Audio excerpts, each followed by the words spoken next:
Initial parole consideration hearing, State of California Board of Parole Hearings.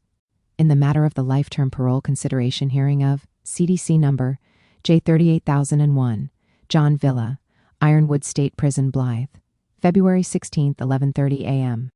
Panel present: Dan Figueroa, Presiding Commissioner; Brian Roberts, Deputy Commissioner. Others present: John Villa, Inmate John Willie Osuji, Attorney for Inmate Gary Gemberling, Deputy District Attorney Correctional Officer. Corrections to the decision have been made.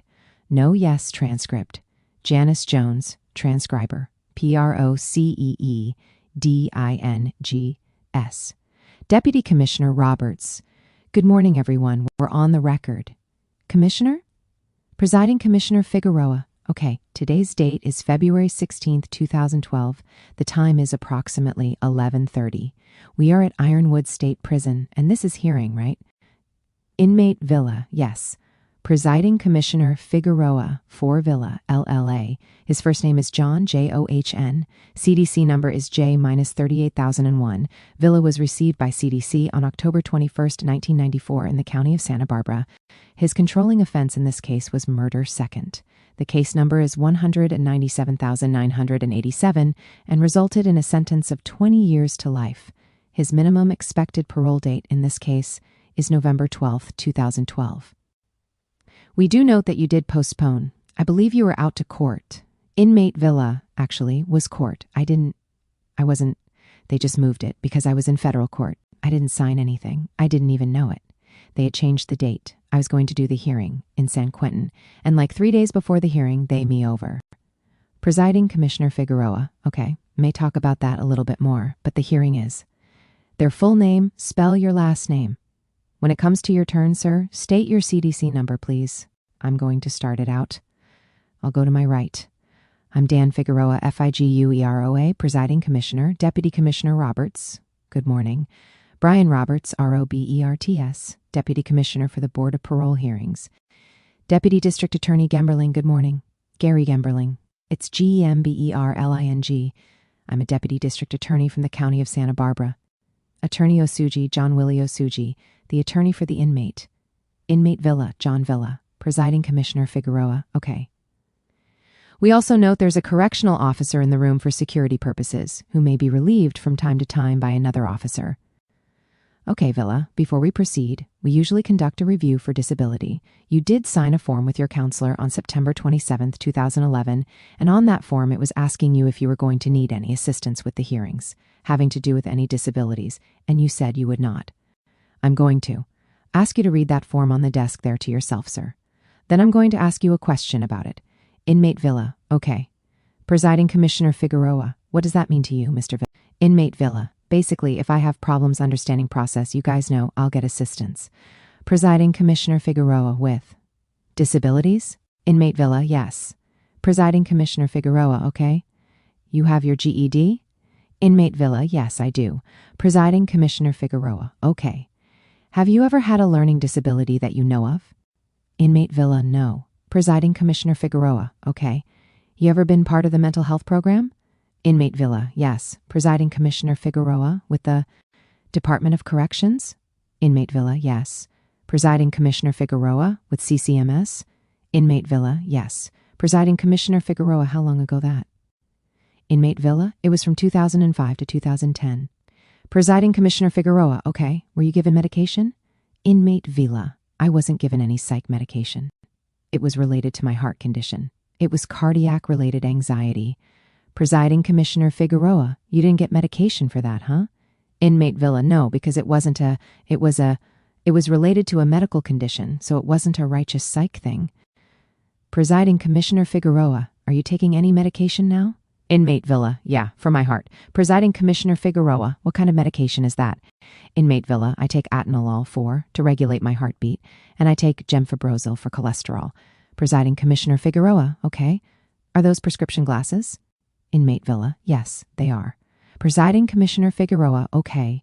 You don't need any assistance that you know of with this. Hearing, everything's. Can see fine? Inmate Villa, yes. For Presiding Commissioner Figueroa, okay, good. Counselor, you. Attorney Osuji, yes, I do. Presiding Commissioner Figueroa, okay. Note you signed the notice of hearing rights, which has got about 14 rights that you have during this hearing: right to witness, right to a notice from the hearing, right to stipulate, right to you that list with your counselor. Do you remember doing that? Inmate Villa, yes. Presiding Commissioner Figueroa, and you signed on September 27th, 2011. Do you have any questions about for this hearing? Inmate Villa, no, I don't. Presiding Commissioner Figueroa, okay. You understand your rights? Inmate Villa, yes. Counselor, you. Attorney Osuji, yes, I do. 25, Presiding Commissioner Figueroa, all right. We did pass around the hearing checklist. It was the Form 1008. We passed it around to counsel and district attorney's representative, and it has all of the documents that we will be using in today's hearing, and we had you initial it. Are there any additional documents at this time, sir? Attorney Osuji, yes. Presiding Commissioner Figueroa, okay. These are accomplishments at the prison and Inmate Villa, yeah. Presiding Commissioner Figueroa, support letters. Attorney Osuji, yes. Presiding Commissioner Figueroa, are parole plans in here? Inmate Villa, all I have is the letter from my aunt and my uncle for a home, a place to live, and a place to work. Presiding Commissioner Figueroa, yeah. These are all your certificates that you received. Inmate Villa educational stuff. Presiding Commissioner Figueroa, yeah. Attorney Osuji, and also clarifying a document about the 115 that's in there.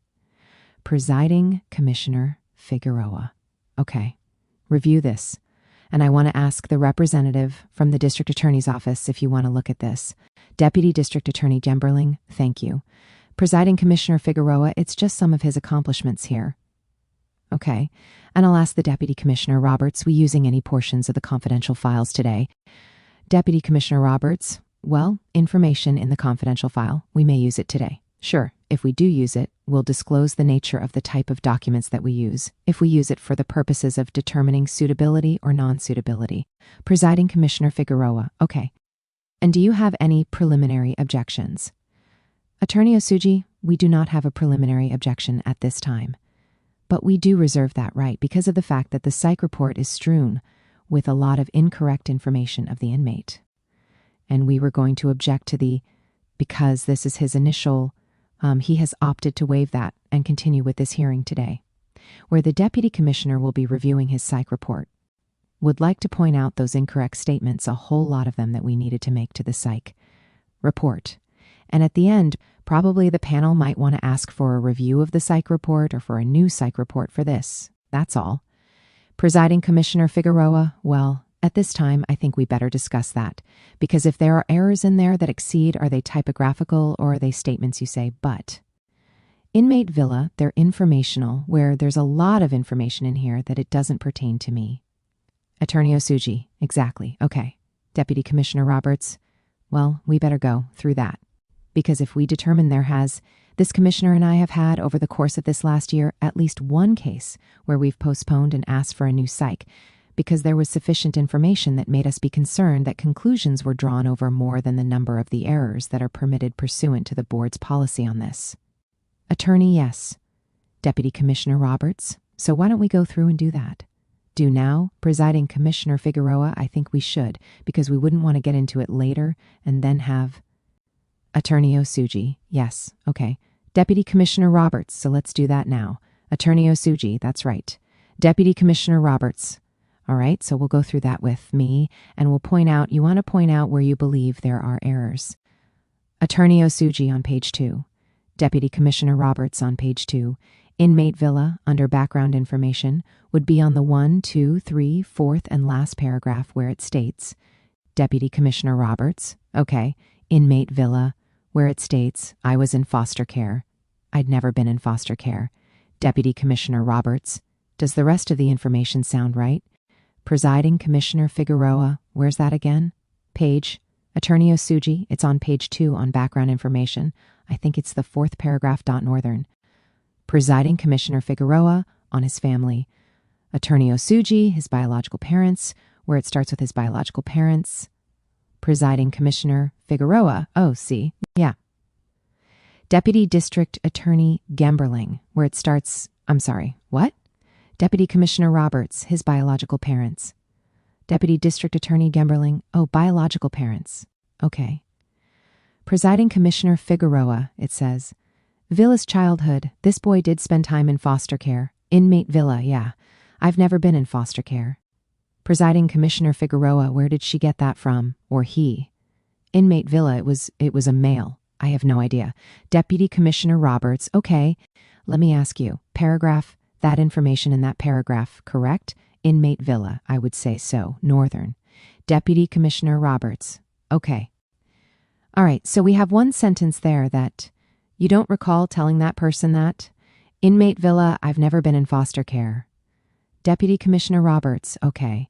Inmate Villa, the paragraph above, that's nothing major, my never there, never. Paragraph that goes on to mention that parental failings resulted in foster care. And again, I wasn't in foster care. Deputy Commissioner Roberts, this is the last. Inmate Villa, yeah. Mr. Villa, who was also hallmarked by absence with the juvenile record along parental failings, resulted in foster care. Deputy Commissioner Roberts, okay. You stay in juvenile hall as indicated. 3-day stay in juvenile hall for vandal. Inmate Villa, yes. Deputy Commissioner Roberts. So the rest of that's right. That just somehow we got led to believe you were in foster care. Northern. Inmate Villa, yeah. Deputy Commissioner Roberts, okay. Presiding Commissioner Figueroa, all right. Let's go with the next page. Deputy Commissioner Roberts, okay. Inmate Villa, I would on paragraph. 2. Deputy Commissioner Roberts, what page? What page first? Inmate Villa, 3. Attorney Osuji, 3. Deputy Commissioner Roberts, okay. Inmate Villa, excuse me. Paragraph 1, 2, 3, where it says, Deputy Commissioner Roberts, okay. Inmate Villa. It says that I was diagnosed with ADHD as a child. I don't even think ADHD existed at that time. I was never diagnosed with it. Presiding Commissioner Figueroa, well, you think they picked that up at? Inmate Villa? I don't know. Presiding Commissioner Figueroa, did you ever discuss with the psychologist anything that had to do with that in education? 25 Inmate Villa, I don't know where he could have. To Presiding Commissioner Figueroa, okay. Deputy Commissioner Roberts, the rest of the paragraph, does it sound right? Franklin Elementary School, Monte Vista Elementary School, Inmate Villa, oh, was never program.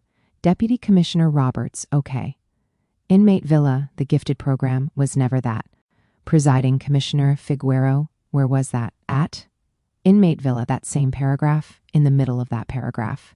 Presiding Commissioner Figueroa, oh, should have left that in. They. Inmate Villa, well, mean would help, but it's not true, you know. Deputy Commissioner Roberts, okay. Inmate Villa, the only thing I can think of, and I mean it's guessing, is the day I did my evaluation with them. He was very sick. I know that there was more than one of us in here waiting. I don't know if he mixed papers. 25 Deputy Commissioner Roberts, well, that's why. I'm going through paragraph. See, just totally not you, or somehow there is just a little bit of information in there. And then we have to decide significantly. Does that significantly impact, what we would be determining or what he used in to determine it? Inmate Villa, okay. Deputy Commissioner Roberts, so that's what we're looking for. The real significant errors that would have had the major impact. Okay. What else? Page. Presiding Commissioner Figueroa, well, me ask you this real quick. Were you in special education? Inmate Villa, no. Presiding Commissioner Figueroa, none of that either. Deputy Commissioner Roberts, he says he was not special education. Presiding Commissioner Figueroa, okay. Deputy Commissioner Roberts, and not in general gifted, a general gifted program. Presiding Commissioner Figueroa, you weren't. Inmate Villa, no Northern. Presiding Commissioner Figueroa, okay. Inmate Villa, previous paragraph, Deputy Commissioner Roberts, same page, right? Inmate Villa, yeah, same page. Paragraph 6 where it talks about my TABE scores. Deputy Commissioner Roberts, yes. Inmate Villa, none of those scores are close to my scores. Since I came in the CDC, I've been a 12.9. Deputy Commissioner Roberts, okay. Well, take a quick look and see if there's a pink one dated 8/7. Same. Deputy Commissioner Roberts, pardon? Yeah. I'm going to actually go to the file here. It should be in here. Your TABE scores should be in here. It should be pink. Says on August 7th, 2001. So let's see, there's something in here that says that, because that's kind of an old TABE score. Attorney Osuji, August 01. Deputy Commissioner Roberts, yeah, looking. 7s and 06. Presiding Commissioner Figueroa, 01.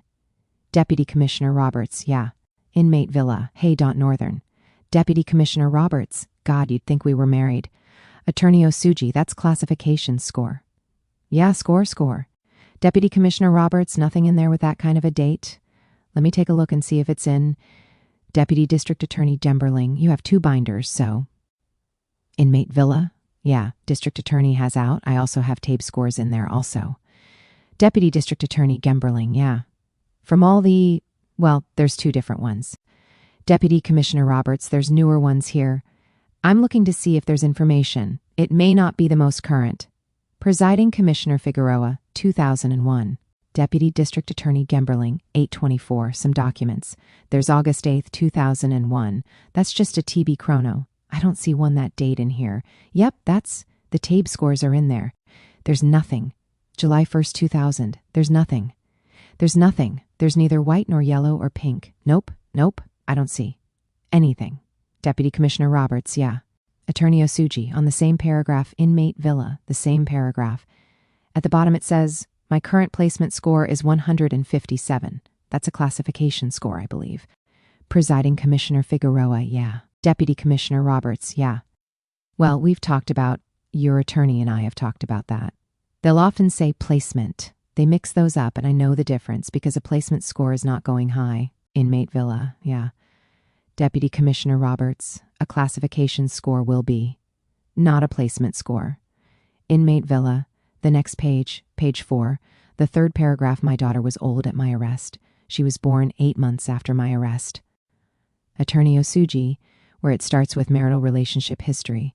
Presiding Commissioner Figueroa, so she was after your arrest. 24 Inmate Villa, yeah. 25 Presiding Commissioner Figueroa at his arrest.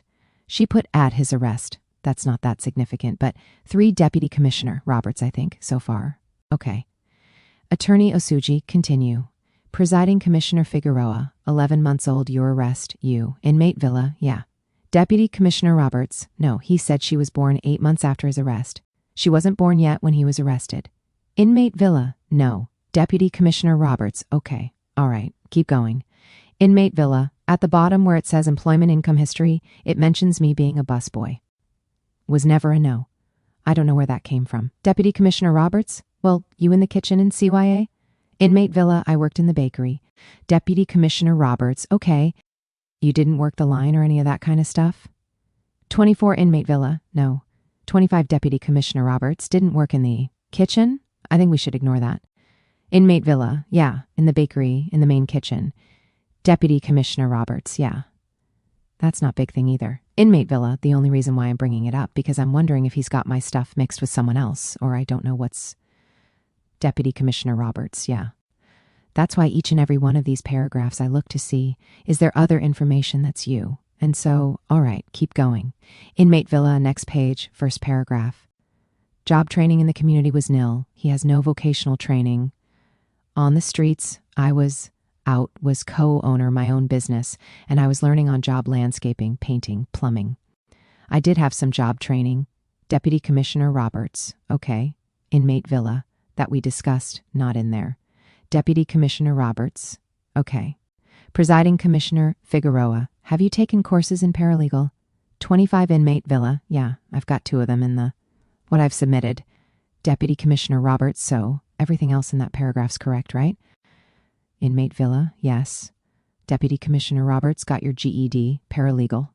In the yard crew as a porter, a lead porter in culinary. Right? Inmate Villa, yeah. Deputy Commissioner Roberts, all that stuff IU, right? Inmate Villa, yeah. Deputy Commissioner Roberts, okay, all right. Inmate Villa, the parole plan section, starts with Mr. Villa committed to CYA. He states that I reported concerns about job and residential when I never did, a place to live, an offer and a job. Presiding Commissioner Figueroa, what kind of business did you say you had? Inmate Villa, it was general maintenance. Presiding Commissioner Figueroa, business? Inmate Villa, general maintenance business. Painting, plumbing, hauling. 25 Deputy Commissioner Roberts, well, did you say? You'd get a job your Inmate Villa, yeah. Deputy Commissioner Roberts, okay, so correct. Inmate Villa, yeah. Deputy Commissioner Roberts, okay. So his interpretation used some concerns. Okay. Presiding Commissioner Figueroa. Is that important? Deputy Commissioner Roberts, I don't think it's important. Presiding Commissioner Figueroa, okay, move on. Deputy Commissioner Roberts, okay.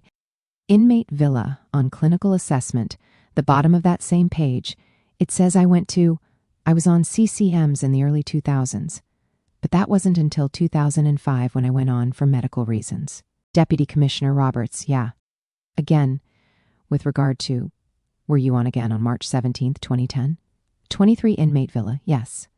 Deputy Commissioner Roberts, okay. See, things so far I don't think make a difference in what. His assess, I'm looking for some major errors that somebody else where you admitted doing drugs or something and didn't do it. Inmate Villa, but on the next page we'll get into the drugs. Deputy Commissioner Roberts, okay. Let's go. Inmate Villa on page 16. Deputy Commissioner Roberts, 16. Inmate Villa, yeah. Attorney Osuji, 6. Inmate Villa, 6. Deputy Commissioner Roberts, 6. Inmate Villa under the Insight self-help assessment, where he says, right above medical history says, my substance abuse, I've never been addicted. I've never really drank. I've never really done drugs. I dabbled in it, but I mean there's a lot in here where it's at the age of 7, I was using drugs and alcohol, and 24 in substance abuse history. 25 Inmate Villa, yeah, Northern. Deputy Commissioner Roberts, okay. All right, he just says there's no spontaneous involvement. Work, discussion about AA and NA. And then he's drawing the conclusions. So let's move to a probably more substantive concern would be down in the next page. Okay, at substance abuse history. Is that on the bottom of page 6? Inmate Villa, yeah. Starting on that one, I just wanted to bring up the last time I did drink was in 1995 in New Folsom. And he writes that there's an apparent contradiction because of the CDCR 115 issued in 2000 for possession. That's submitted. Deputy Commissioner Roberts, so July 26, 2000. A possession of alcohol here. Inmate Villa in that one. I just wanted to clarify that it was pulp. It was in my cellmate's locker. I had no idea it was in there. And the documents I'm presenting to you guys show that it was his stuff. Deputy Commissioner Roberts, okay. But you understand it's in there. 24 Inmate Villa, yeah. 25 Deputy Commissioner Roberts, it's been sustained. Inmate Villa, yeah. Deputy Commissioner Roberts, he can't make it go away. He can't say it didn't, and you didn't, He's just saying it's there, and I don't see a problem with that. I thought you said something about age something. Was. Inmate Villa, oh, page. Deputy Commissioner Roberts, okay. Inmate Villa, where he says I did try it at age 7. I did state that, but at age 13, smoking daily never happened. Deputy Commissioner Roberts, did you try cocaine? At 14? Inmate Villa, yes, I did. Deputy Commissioner Roberts, okay. Snorting it frequently? Inmate Villa, infrequently. Deputy Commissioner Roberts, infrequently, okay. Ceasing in 93. So the rest of that's right. But you said you didn't smoke it daily. Is that what you're saying? Inmate Villa, yeah. Deputy Commissioner Roberts, but you did try it. Inmate Villa, yeah. Northern. Deputy Commissioner Roberts, right? And you were using it, but you didn't use it daily? Is that what you're telling us? Inmate Villa, yes. Deputy Commissioner Roberts, okay. All right. We'll take it into consideration, but I think it's significant to show that you had been using marijuana. It's the amount of degree you want to admit to or don't want to admit to. That's what he's discussion there, okay? Inmate Villa, yeah. Deputy Commissioner Roberts, but you used it. That's not contested, correct? Inmate Villa, exactly. Deputy Commissioner Roberts, okay, all right. Inmate Villa, it's just that it's a daily thing, and my mom would have killed me if I was a drug addict, an alcoholic at that age. Deputy Commissioner Roberts, all right. Inmate Villa, page 9, where it says did meet the criteria for alcohol and cannabis use. He says that I admit to using alcohol more heavily from age 14 to the arrest for my life crime and cannabis daily again. 25 Deputy Commissioner Roberts. Okay. Where is this at now? What paragraph? Inmate Villa, the first paragraph. Presiding Commissioner Figueroa, of what page? Inmate Villa on page 9. Presiding Commissioner Figueroa, page 9? Inmate Villa, yeah. Attorney Osuji, let's say just the first paragraph. Mr. Alcohol? Deputy Commissioner Roberts, okay. Well, leading back to whether he felt you classified as having a diagnostic impression of axis averse of alcohol abuse or cannabis use. You've admitted using it. You said this wasn't daily, but you used it and you, Inmate Villa, I did.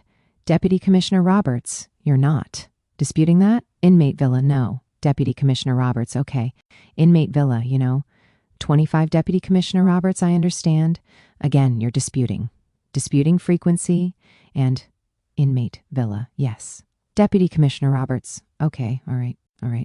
But he's using that to determine whether or not there's a grounds for diagnosis. You're not disputing usage, just much, right? Inmate villa, yeah. Deputy Commissioner Roberts, okay, all right. Again, I don't think it's inmate villa, okay.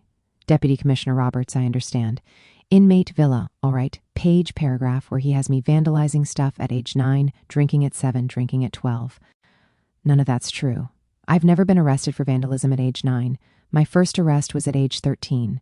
Deputy Commissioner Roberts, did you talk to him about any of that? Inmate villa, no. Presiding Commissioner Figueroa, were you suspended? Inmate villa, I think so. 25 Presiding Commissioner Figueroa, got to be A record. Inmate villa, A was before 5th grade actually too, when my parents were together and there was a lot of abuse and I would go to school and get in a lot of fights. Else? Inmate villa, page 12. Again. Oh, we've already done that. That's just, again, he mentioned the TOB scores at 19. Oh, I did want to point out where on page 13, at the very bottom, the last sentence where it starts, finally, his adult criminal record reflects criminal versatility, hallmarked by burglary, assault. My only crime as an adult is the life crime. All those other crimes were as a juvenile. Deputy Commissioner Roberts. Okay, inmate villa, so I just wanted to clarify that. Deputy Commissioner Roberts. All right, good. Presiding Commissioner Figueroa, where's that at? Deputy Commissioner Roberts. It starts here. The last sentence is, finally, Attorney Osuji, finally, his adult record. 25 Deputy Commissioner Roberts, versatility. He says only as in was life crime. All the other things, I had a question here about the 2 escapes. It's actually, I thought, like juvenile camp. Yeah. Inmate villa, they were actually walkaways. Deputy Commissioner Roberts, right. So I think it's juvenile record. Your juvenile record reflects. Inmate villa, okay. I guess that's about it. Presiding Commissioner Figueroa, that's it? Okay. Inmate villa, yeah. Presiding Commissioner Figueroa, all right. Deputy Commissioner Roberts. We could move forward with that. I mean, there are little things in the paragraphs that somehow he drew that assertion from you, talking with you, and don't see that any of those things significantly would make an impact on this. That doesn't concern me. And telling you honestly, we've seen there's something that Axel, they'll put Guy's wrong name or something, and we're not sure. In this case, the rest of the paragraphs that you've talked about are you, seem to be. It's not like he just grabbed this guy, saw you, inmate villa, my concern, just like, I thought I underlined it. There's a part in there where he says, my family refers to me as Junior. I refer to myself as Junior. That's not true. And then when I started seeing Deputy Commissioner Roberts, yeah, inmate villa, how much of an alcoholic I sound like in the report and how much of a drug, that's what had me worried. Presiding Commissioner Figueroa, it could have made a difference from the psychologist's point of view in rating you high. Inmate villa, that's Attorney Osuji, that's what. Presiding Commissioner Figueroa, right now, we're looking at it. Hopefully, we'll make some kind of a report to the psych about some that were in there, just to make sure they note it the next time around, maybe. And that way they'll review it closely. But I can't say for sure that those areas would have impacted assessment. 25 Deputy Commissioner Roberts, Northern. Presiding Commissioner Figueroa. But you never know, and you're making a good point, so inmate villa, I'm just concerned about. I've done enough bad where I'm willing to admit I'm guy that was the drunk in prison. Attorney Osuji, one other thing, Commissioner, is that he said that even the system parts on the caveat that he maintains, intoxicating substances, where he totally turned to the use of intoxicant and the risk of violent or reoffense will likely be significantly increased. And then the risk assessment also takes into account his cultural background, personal, social, criminal history. So based on that, I will submit that he's probably rated him high risk, somewhat based on some of these factors that we have discussed. Deputy Commissioner Roberts, what they're saying is, in that paragraph, is that if kind of things, it would have risk factor. That's what they're saying there. Attorney Osuji, to where? It's already increased to high. I mean, if it was low, I will have said, well, maybe we increase it to moderate or high, but he's already giving a high. Deputy Commissioner Roberts, overall high risk. Attorney Osuji, overall high. Yeah, it's going nowhere. I will submit that this has contributed to him giving him a high. I don't know how the panel will have to deal with it. I know somewhere. Presiding Commissioner Figueroa. Now, we'll discuss that when we get into deliberation. Attorney Osuji. Okay. Presiding Commissioner Figueroa. We'll give it consideration that. Attorney Osuji. Okay. Presiding Commissioner Figueroa. There are some errors that may have led to the overall risk assessment of high in this case. But, for the record, it's just one of the tools that we use to make our overall decision, or not. Some cases, we use it. In some cases, we don't even put much weight in the psych report. Inmate villa. Okay. Presiding Commissioner Figueroa, it depends. But we'll take it into consideration. 24 inmate villa, I appreciate. 25 Presiding Commissioner Figueroa, the point is that we don't feel it's enough to not proceed inmate villa, okay? Presiding Commissioner Figueroa, and to send this back for a new psych report at this time. Inmate villa, okay. Agree? Deputy Commissioner Roberts, I agree. I think we can get over any. Presiding Commissioner Figueroa, okay. So let's move on. This is your initial review, and we've gone over some of the preliminary. Mr. Villa, we information in here. We take a look at the court docs, probation officers' reports. All the information that's in here. We take a look at it, and we're not here to change the findings. Find them as true. We're not going to retry your case. We get into some details about the crime and stuff like that to find out, causative factors, find out what made you do what you did, or some of the things that led up to your lifestyle at that time in your life, things, although sounds like we're, trying to uncover something new, really we're not. Trying to get a better understanding. Deputy Commissioner Roberts, understanding correct. Presiding Commissioner Figueroa, the main thing we're here for is to determine whether you're suitable or not for parole. Inmate villa, okay. Presiding Commissioner Figueroa, we consider a lot of factors. We look at the crime itself, your social background, your criminal history, self-help programs, accomplishments, marketing skills. We do look at the comprehensive assessment, some things they say in there, specific areas about you. And with that, we, put it all together and try to provide some kind of determination. Of course, your answers here today are very important. And since this is your first hearing, this is going to establish your first transcript that goes into your file. If you are not given a parole date today, this is going to be used by you as well as other panels to kind of figure out what was going on the first time they talked to you. So one of the areas they look for is deviations from some of the things you passed, you. You have to be extremely honest today. We always say that, and don't say things that are in the transcript you may regret on, you turn out to be not very honest, with the panel. So that's really important. And we usually follow a format here where I'll talk about your crime itself, a little bit of your history, and eventually I'll discuss your parole plans. And Deputy Commissioner Roberts is going to discuss the progress you made in prisons, self-help programs, comprehensive risk assessment. That psych report, he's going to go through it, and other areas he feels are appropriate, to ask you questions about. So do you have any questions, us? Inmate villa, no, I don't. Presiding Commissioner Figueroa, okay, you be participating in today's hearing. Inmate villa, yes, I will. Presiding Commissioner Figueroa, okay, I'm going to swear you in. Will you please raise your right hand? Do you solemnly swear that the testimony you give at this hearing will be the truth and the whole truth and nothing but the truth? Inmate villa, yes, I do. Presiding Commissioner Figueroa, okay. Okay, sir, and in reading your circumstances of the offense, it gets a little bit muddy in there with all these groups, 5 of these and, a bunch of those. And you guys I'm going to read. We're firing guns and stuff. Basically, what you should have is the summary of the crime that was given to us by the correctional counselor, your correctional counselor, and you signed off on this. And we'll start with that, and then we'll get into the crime itself and some of the things that led up to it. But it says here that on June 27th, 1993, a verbal altercation arose between Villa and about 4 other friends, and another group of about 5 individuals riding in a car. Words were exchanged about. Returning back later, at which time Villa and his friends went later to get weapons. Partners returned. There were 5 other subjects waiting in front of the driveway. Another individual and other weapons, bricks, sticks, and knives were being displayed and or used by both sides.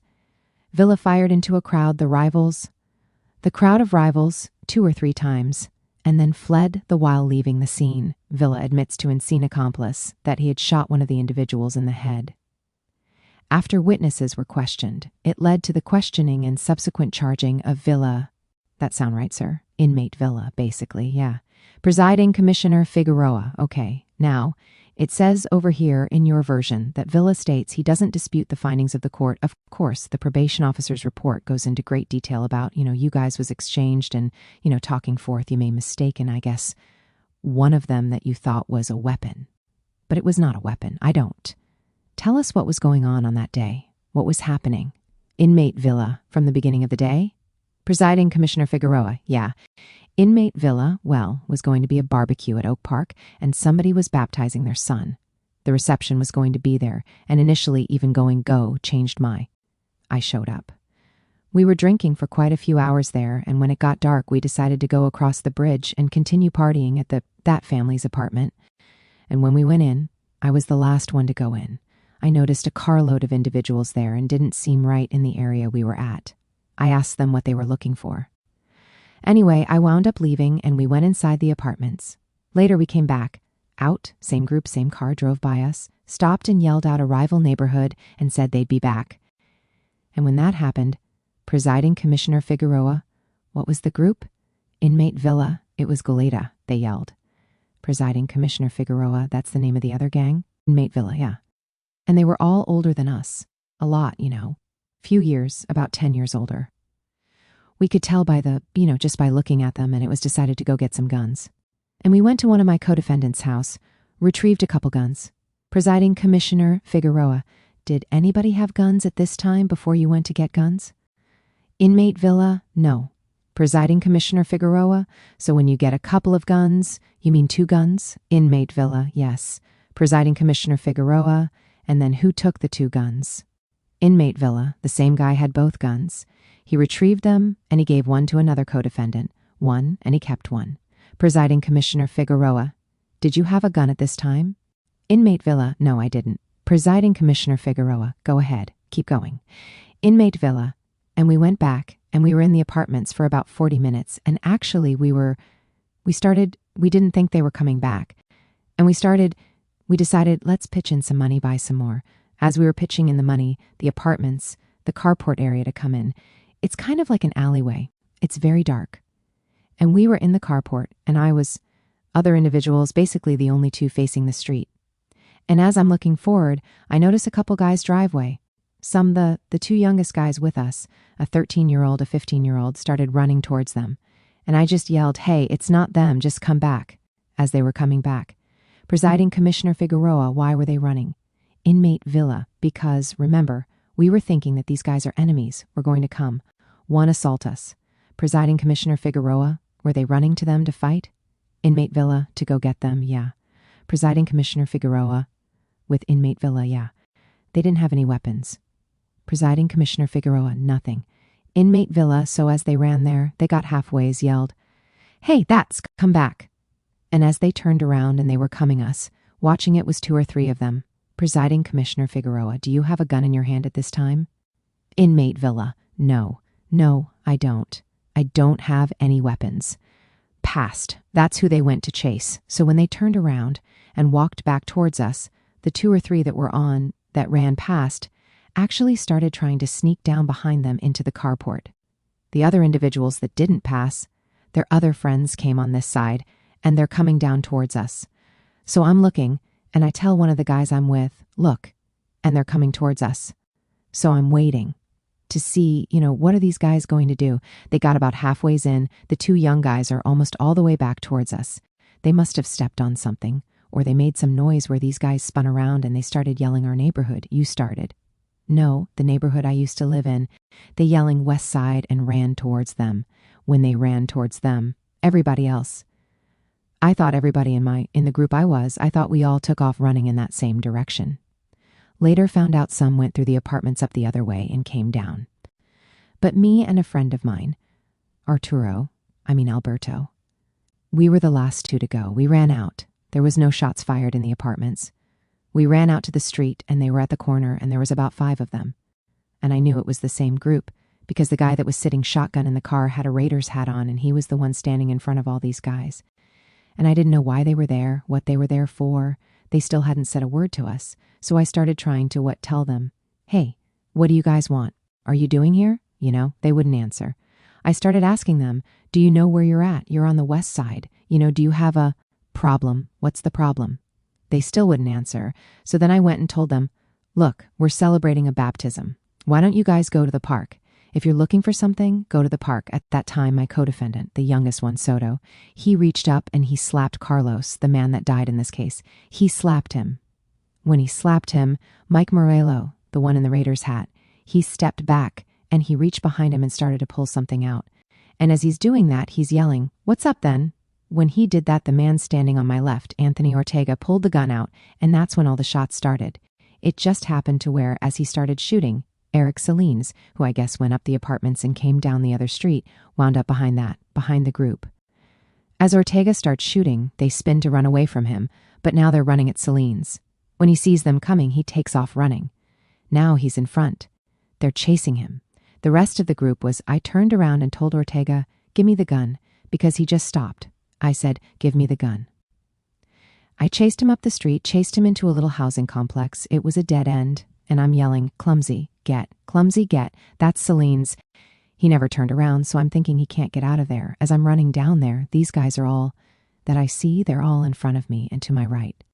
And the little pathway kind of turns a little bit to the right. So when clumsy, don't know that it's a dead end. I've never been in that area, that housing area. So I decide I'm going to shoot the gun. I see all these guys to my right. I shoot to the left. I shoot once and I shoot a second time. The second time, I saw Carlos fall. When I saw Carlos fall, I ran out. And that's what had happened that day. Presiding Commissioner Figueroa 2 times or 3 times? Inmate Vila, I shot 2 times. Presiding Commissioner Figueroa only 2 times? Was that confirmed in court? Inmate Vila, no. It was a 9-shot gun, and Ortega had shot, and then I got the same gun. Presiding Commissioner Figueroa, did you know you had shot him in the head? Inmate Vila, no, I didn't. I wasn't sure if I hit him, or if I did, I wasn't sure how bad he was hit. I just knew the guy fell and I was out of there. Northern. Presiding Commissioner Figueroa, so were you close to Arturo Garcia? Inmate Villa, no, that's actually Arturo always had that wrong. Is a guy that was there. Presiding Commissioner Figueroa, there was Anthony Ortega. Inmate Villa, yeah, Anthony Ortega was Arturo. The guy they're calling Arturo. Garcia was never actually. Presiding Commissioner Figueroa, how Albert Garcia? Inmate Villa, Albert Garcia, was close to all the rest of those guys. I didn't really even know. Inmate Villa, Rhea. I knew him in passing before I went to Y, because I had just got out of Y at this time. Presiding Commissioner Figueroa were that. You. Inmate Villa, I had just turned 19, yeah. Presiding Commissioner Figueroa, so leader of the pack, 25. Inmate Villa, I was arrested detective, was part of the second generation, when I'm actually the one that founded that gang. Presiding Commissioner Figueroa, the Tiny West. Presiding Commissioner Figueroa, West Side Tiny Locos. So, well, we know that it's almost like a way of life. Would you say that's the way it was? Inmate Villa, yeah. Presiding Commissioner Figueroa, hanging out there, gangbanging. In looking at your history, I guess juvenile history back in 88, you were about 14 maybe? Inmate Villa, 13 when my first arrest was. Presiding Commissioner Figueroa, 13. That was a vandalism. You were ordered to go to Esperanza Counseling Center. What was that? Neighborhood there? Inmate Villa, no. That was at the time, was was the Villa Esperanza Probation School, 25 Presiding Commissioner Figueroa, and then in. June of 88, it was, I guess you were having problems or failure to adjust, and a discipline group, what was that about? Inmate Villa, it was, the Villa has, I don't know if they still do it, but they had where the guys that are being real good get gold cover paper. Presiding Commissioner Figueroa, yeah. Inmate Villa, colored paper. And then there's blue, and I believe white was, if you didn't fix, you didn't start earning days, you 100 good days. If you didn't start earning days, you're on the disciplinary group. You had, I think it was 30 days, and you'd be expelled. Presiding Commissioner Figueroa, 4 consecutive times you were there. Then September of 88, again adjust. In 89, it was you were suspended from there because you were under the influence of marijuana. Inmate Villa, that was a different school. That was El Puente Continuation. Presiding Commissioner Figueroa, and in 89 July was public. Y Los Prietos Boys Camp? Inmate Villa, yes, Northern. 2 CYA? Inmate Villa, no. Actually, really nice, actually. I don't know how it is now. But I was an idiot, you know. Presiding Commissioner Figueroa, were you up in like a camp, A, Inmate Villa, in the mountains? Presiding Commissioner Figueroa, yeah. Inmate Villa, yeah. I escaped twice, running from mountain lions and, should have just stayed. Presiding Commissioner Figueroa, is that why you escaped in 89? Because a mountain lion was after you? Inmate Villa, no, because no, I just didn't want to be there. Presiding Commissioner Figueroa, oh, okay. In 89, it was assault with great injury and a deadly weapon. How long did you have a gun anyway? When did you first get your hands on one? We don't really carry guns that much. We carry knives a lot, Presiding Commissioner Figueroa, until the day of the crime. Inmate Villa, exactly. Presiding Commissioner Figueroa. Then after that was a burglary. CYA. Then you came out and then you committed your commitment offense. Inmate Villa, yes. Presiding Commissioner Figueroa, what was it like growing up, your family, your mother? Inmate Villa, that was a nightmare. They were together. It was a madhouse. I spent most of my time riding my bike in the streets or staying at neighbors. No, my mom was really young, had me. She had just turned 16. My dad was young.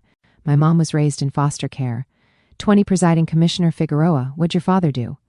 Inmate Villa, my dad's always had work, but at that time when they were together, he worked at the big hospital, Cottage Hospital, as one of the maintenance crew. But there was drug use at the time. They were selling drugs. It was just, I would get beat a lot. My dad would beat my mom. They both beat me, because of their drug use.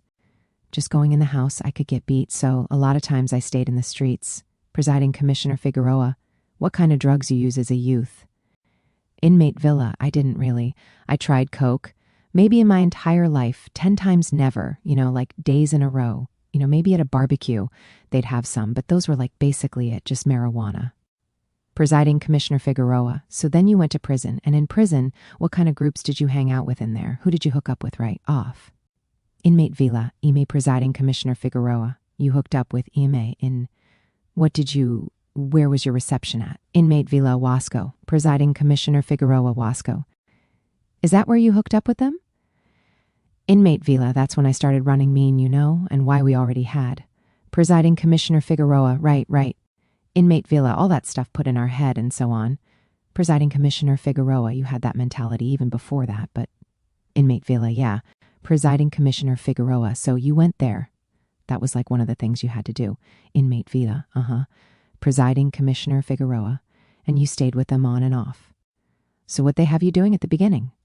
Inmate Villa, well, it was just, Presiding Commissioner Figueroa, I don't expect you to give up anything. It's just a general Inmate Villa, no, I know. Presiding Commissioner Figueroa, I know you started light with an Deputy Commissioner Roberts, he's debriefed. Presiding Commissioner Figueroa, yeah. Deputy Commissioner Roberts, yeah. On the record, debriefed. On July 18th, 2006. Inmate Villa, I checked. I went to the squadron in the Bay in 2005. I did my debriefing in 07. Presiding Commissioner Figueroa, yeah, we. Inmate Villa, beginning was just, that was a part of my problem growing up, is I never wanted to be that guy that was the follower. So I was, and took a long thing, just cowardice, the street gang, the EMA. All this stuff is just hiding behind something else. You mean? So I just didn't want to be, so in the beginning, I was the one trying to be involved in a lot of things, making pieces, holding pieces, doing things. Deputy Commissioner Roberts, in 2006 was your, shall we say, level of involvement? Inmate Villa, 2005? Deputy Commissioner Roberts, yeah. Well, it says you debriefed in 2006. Inmate Villa, 2005 is when I checked in. Deputy Commissioner Roberts, okay. Inmate Villa, October 20th, 2005 is when I checked in. When I checked in, there was only one person in Santa Barbara above me. I'm not sure if the DA knows it. Byron Blunt, they call him Wedo Blunt. He was the only person above me. I had a lot of pull. I did. I could do anything I want in the streets or the system. I was at that point. But I wasn't that guy. It was like I came in angry, I came in wanting to blame everybody else for everything. So I joined this stuff, and I went with it to the fullest, to the point cut, girls that I knew cared about me. I cut my family out of, just cut everything out, And Presiding Commissioner Figueroa, so you lived for the gang. Inmate Villa, I did. Presiding Commissioner Figueroa, okay. Presiding Commissioner Figueroa, so you were a high-ranking individual in the gang. Is that right? Inmate Villa, as an associate, I was. High-ranking associate. Deputy Commissioner Roberts, so let me ask you this. Do you have the power to order a hit on somebody? Inmate Villa, yes, I did. Deputy Commissioner Roberts, did you do that? Inmate Villa, yes, I did. Deputy Commissioner Roberts, were people killed as a result of what you, Northern? Inmate Villa, no. Deputy Commissioner Roberts, were people as a result? Inmate Villa, yes, they were. Deputy Commissioner Roberts, seriously injured? Inmate Villa, yes, they were. Say, Inmate Villa, through my time, I would say there was at least 40. Deputy Commissioner Roberts, so at least 40 people were, as a your. Now, when you made that order, were you getting some of that from other individuals, or you decided then on your own? Inmate Villa, the way it is in here, it's like everybody knows the rules, and when they violate them, and you're in a position where if you don't give the order, you get got. And it's like, goes back to like I was saying, it's a whole cowardly thing, where it's like, they have a saying in here, better him than me. Deputy Commissioner Roberts, yeah. Inmate Villa, that's basically what it boiled down to. 25 Deputy Commissioner Roberts. Now I'm thinking, it's yours, and I'll be going through it in a little bit. The doctor talked about continued group thought. Do you remember him saying that? For Inmate Villa, he did say that. Deputy Commissioner Roberts, all right. You remember him saying that? Inmate Villa, uh-huh. Deputy Commissioner Roberts, does that make sense to you, that you still had the group thought? Because it sounds like you had that thinking. Inmate Villa, I did have it. Deputy Commissioner Roberts, right. And you say you didn't want to be, I think you said you didn't want to be a follower, and I think Inmate Villa, yeah. Deputy Commissioner Roberts, the reality is Inmate Villa, I was the biggest one. Deputy Commissioner Roberts, even in the Inmate Villa, yeah. Deputy Commissioner Roberts, in the life crime. You said you were the leader, right? Inmate Villa, yeah. Deputy Commissioner Roberts, you wanted to be the leader. 25 Inmate Villa, yeah, Northern. Deputy Commissioner Roberts, you wanted to be the most important person. Why is that? Inmate Villa, I think it's because I had never felt love as a kid. I didn't have it in the home. And it's taken me a lot of years to realize the insecurities that I have, the low self-esteem. I thought, was guy prettiest girls, but it was always like, I don't know, man. It's just... Deputy Commissioner Roberts, well, I'll let you think about it because we're going to talk about it more. Inmate Villa, yeah. Deputy Commissioner Roberts, okay. Presiding Commissioner Figueroa, I don't have any questions. Deputy Commissioner Roberts, all right then. He that to me all the time. Presiding Commissioner Figueroa, yeah. Deputy Commissioner Roberts, all right. One thing, I did want to talk about the life crime just a little bit because I was not clear. The victim of the life crime, was he a gang member? 25 Inmate Villa, Carlos was not Northern. Deputy Commissioner Roberts, okay. Inmate Villa, he at one point did claim West Side Boys, but he was not a gang member. Deputy Commissioner Roberts, okay, all right. Because the reason I say that, we received a letter opposing your parole from the police department, and they a summary crime. Barbara Police Department says that the 3 gentlemen that were chased and were not victims and that they were innocent victims in the truest, in every sense of the word. Inmate Villa, yeah. Deputy Commissioner Roberts, all right. Is that agree with that? Inmate Villa, Carlos was. The only gang member in that group was Mike Morello. They call him Spider Mike from the East Side Gang. Deputy Commissioner Roberts, okay. Inmate Villa, and he was the one out of their group. Deputy Commissioner Roberts, was he the one with Raiders hat? Inmate Villa, yes, the one that went to pull a weapon. Deputy Commissioner Roberts, okay. Inmate Villa, he was the only, but everyone else none of them were gang members. They were just there to help their friend. Deputy Commissioner Roberts, probably why, when you guys were confronting them, trying to find out who they were, why they saying anything, they weren't. Right? Inmate Villa, yeah. Deputy Commissioner Roberts, yeah, okay.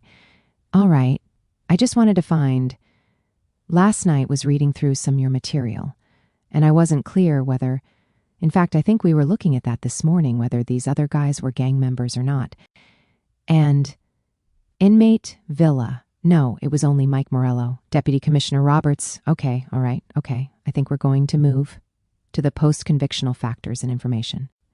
During this part of the hearing, what I want to try to do is establish a record for you, because you haven't had any record, so it's going to take a little bit of time. Inmate Villa, okay. Deputy Commissioner Roberts, since you've been in custody, I'm going to go over such things as work and self-help, education, your vocations, any laudatory chronos, your discipline. We're going to go over that. We're going to go over the correctional counselor's report called the board report. We're going to go over the psychologist's report and the issues that I'd like to talk with you about if I think they're important. Then what we'll do is, and at the end of that, I'll give you an opportunity to respond to anything. We've already kind of gone over what your issues are with the psych report, but again, we'll do that. Okay? So that's kind of the game plan of what we're going to now. So you're going me, pretty interactive, because I'm going to be asking you, is this the case? And I'm looking for confirmation or clarification. But the real thing is, I'm trying to establish a good record, make sure it's correct. So anything that's not correct, we want you to point out, because if you don't get a date today, I don't know if you're going to get it or don't. We're not even close to that yet. Inmate Villa, yeah. Deputy Commissioner Roberts, if you don't get a good today, we don't go a faulty. Things. Like we just said, be honest with us. Be the best you can, and let's make sure you got a good record here. So either way, if we don't and you get a date and it goes to the governor, they'll find it and they'll be all over it. So that's kind of what I'm trying to do here. Okay? Inmate Villa, yeah. Deputy Commissioner Roberts, so let's talk first about where you've been in prison. Like you said, the records indicate that you initially came to CDCR. You went to Wasco State Prison there in just north of Bakersfield on October 21st, 1994 in reception there, right? You were there a short while, not long. It looks like you went from there to Sacramento, the new Folsom, I think they call it sometimes. And you went there on February 16th, 1995. Right? Is that right? Inmate Villa, yes. Deputy Commissioner Roberts, you stayed there, it looks like a couple years, and on February 20th, 1997, you went to Pelican Bay State Prison. Inmate Villa, yeah. Deputy Commissioner Roberts, you've been to Pelican Bay several times. Inmate Villa, yes, I have. Deputy Commissioner Roberts, so you stayed Pelican Bay, well, it looks like a little over a year, and then you went to Corcoran on June 1st, 1998, Northern. Inmate Villa, no, I actually went to Tehachapi and then Corcoran. Deputy Commissioner Roberts, okay, didn't find that in there. How long were you at Tehachapi? Inmate Villa, 8 months. Deputy Commissioner Roberts, okay, I'll look at that. Then to Corcoran, then back to Pelican Bay again on August 4th, 1998. Does that sound right? Inmate Villa, yes. Deputy Commissioner Roberts, okay. And you were there a couple years, you two, back to Sacramento or New Folsom there on July 6, 2001. Right? And you were there for a couple years. Well, actually what? Looks like about 4 years.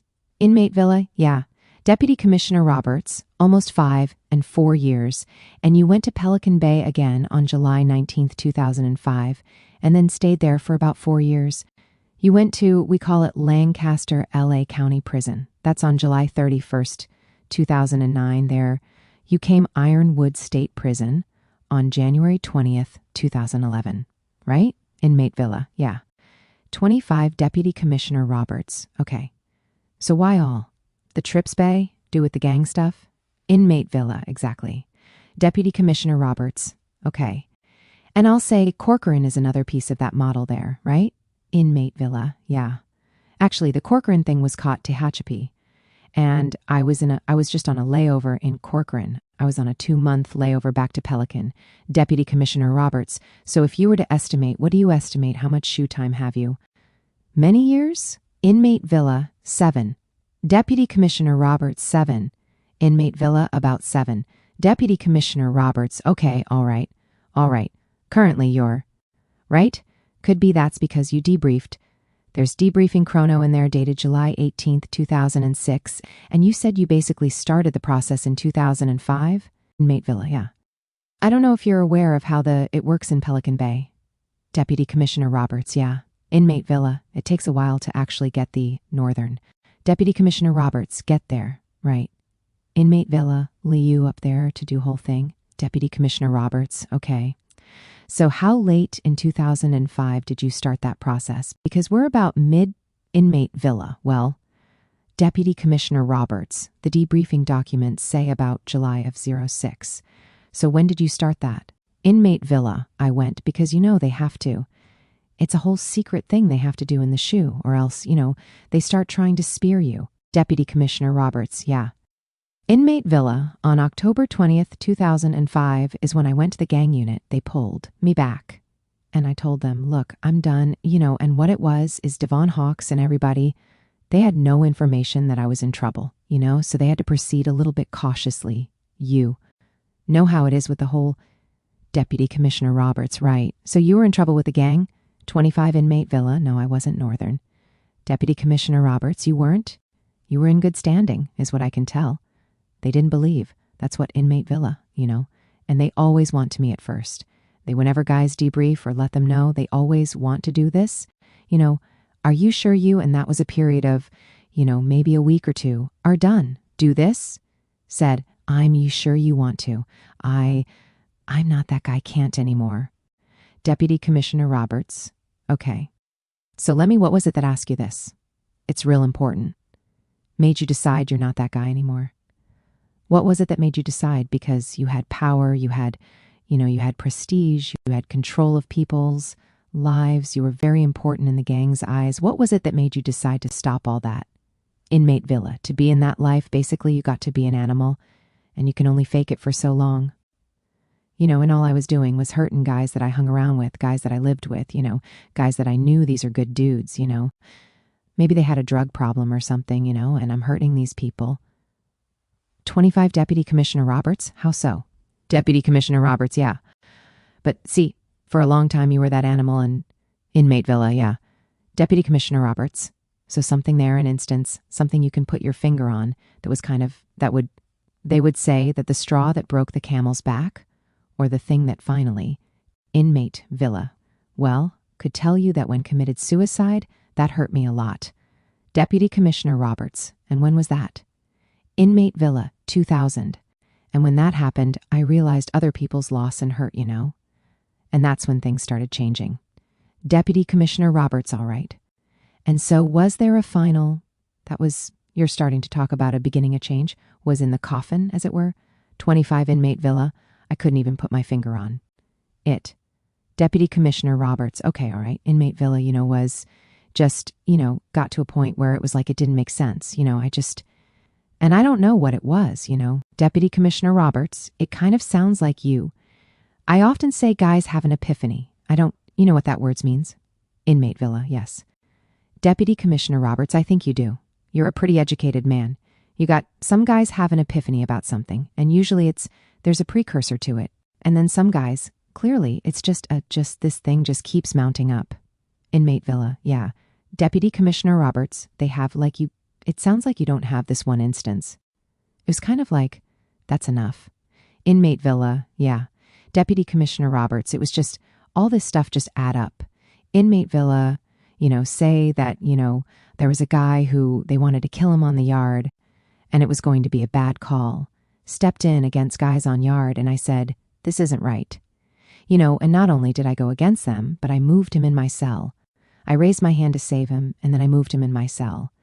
And the guy was a knucklehead, and I was doing everything I could to try to keep him out of trouble. A problem's little brother had just gotten killed, and he was having a lot of problems, using a lot of drugs. And I wound up moving him out of the cell because he was such a knucklehead, and I put him in the cell next to me. And as soon as I put him in the cell next to me, he started using more drugs, and he freaked out. And in his mind, I had put a hit on him. And because I had for the guy, and put my own life on the line for him. And when he did that, that was kind of like the last straw for me, was like, where I could have got killed for helping this guy, And honestly, it was a sign of weakness, my raising my hand to even save the guy. So now I knew other people were going to be looking at me like, okay, now we can try to get this guy out of the way. Which, I wasn't worried about that. It was just more where, this doesn't make sense anymore. I didn't have the anger in me. I didn't have, I was just missing on things were important to me, and it finally hit me.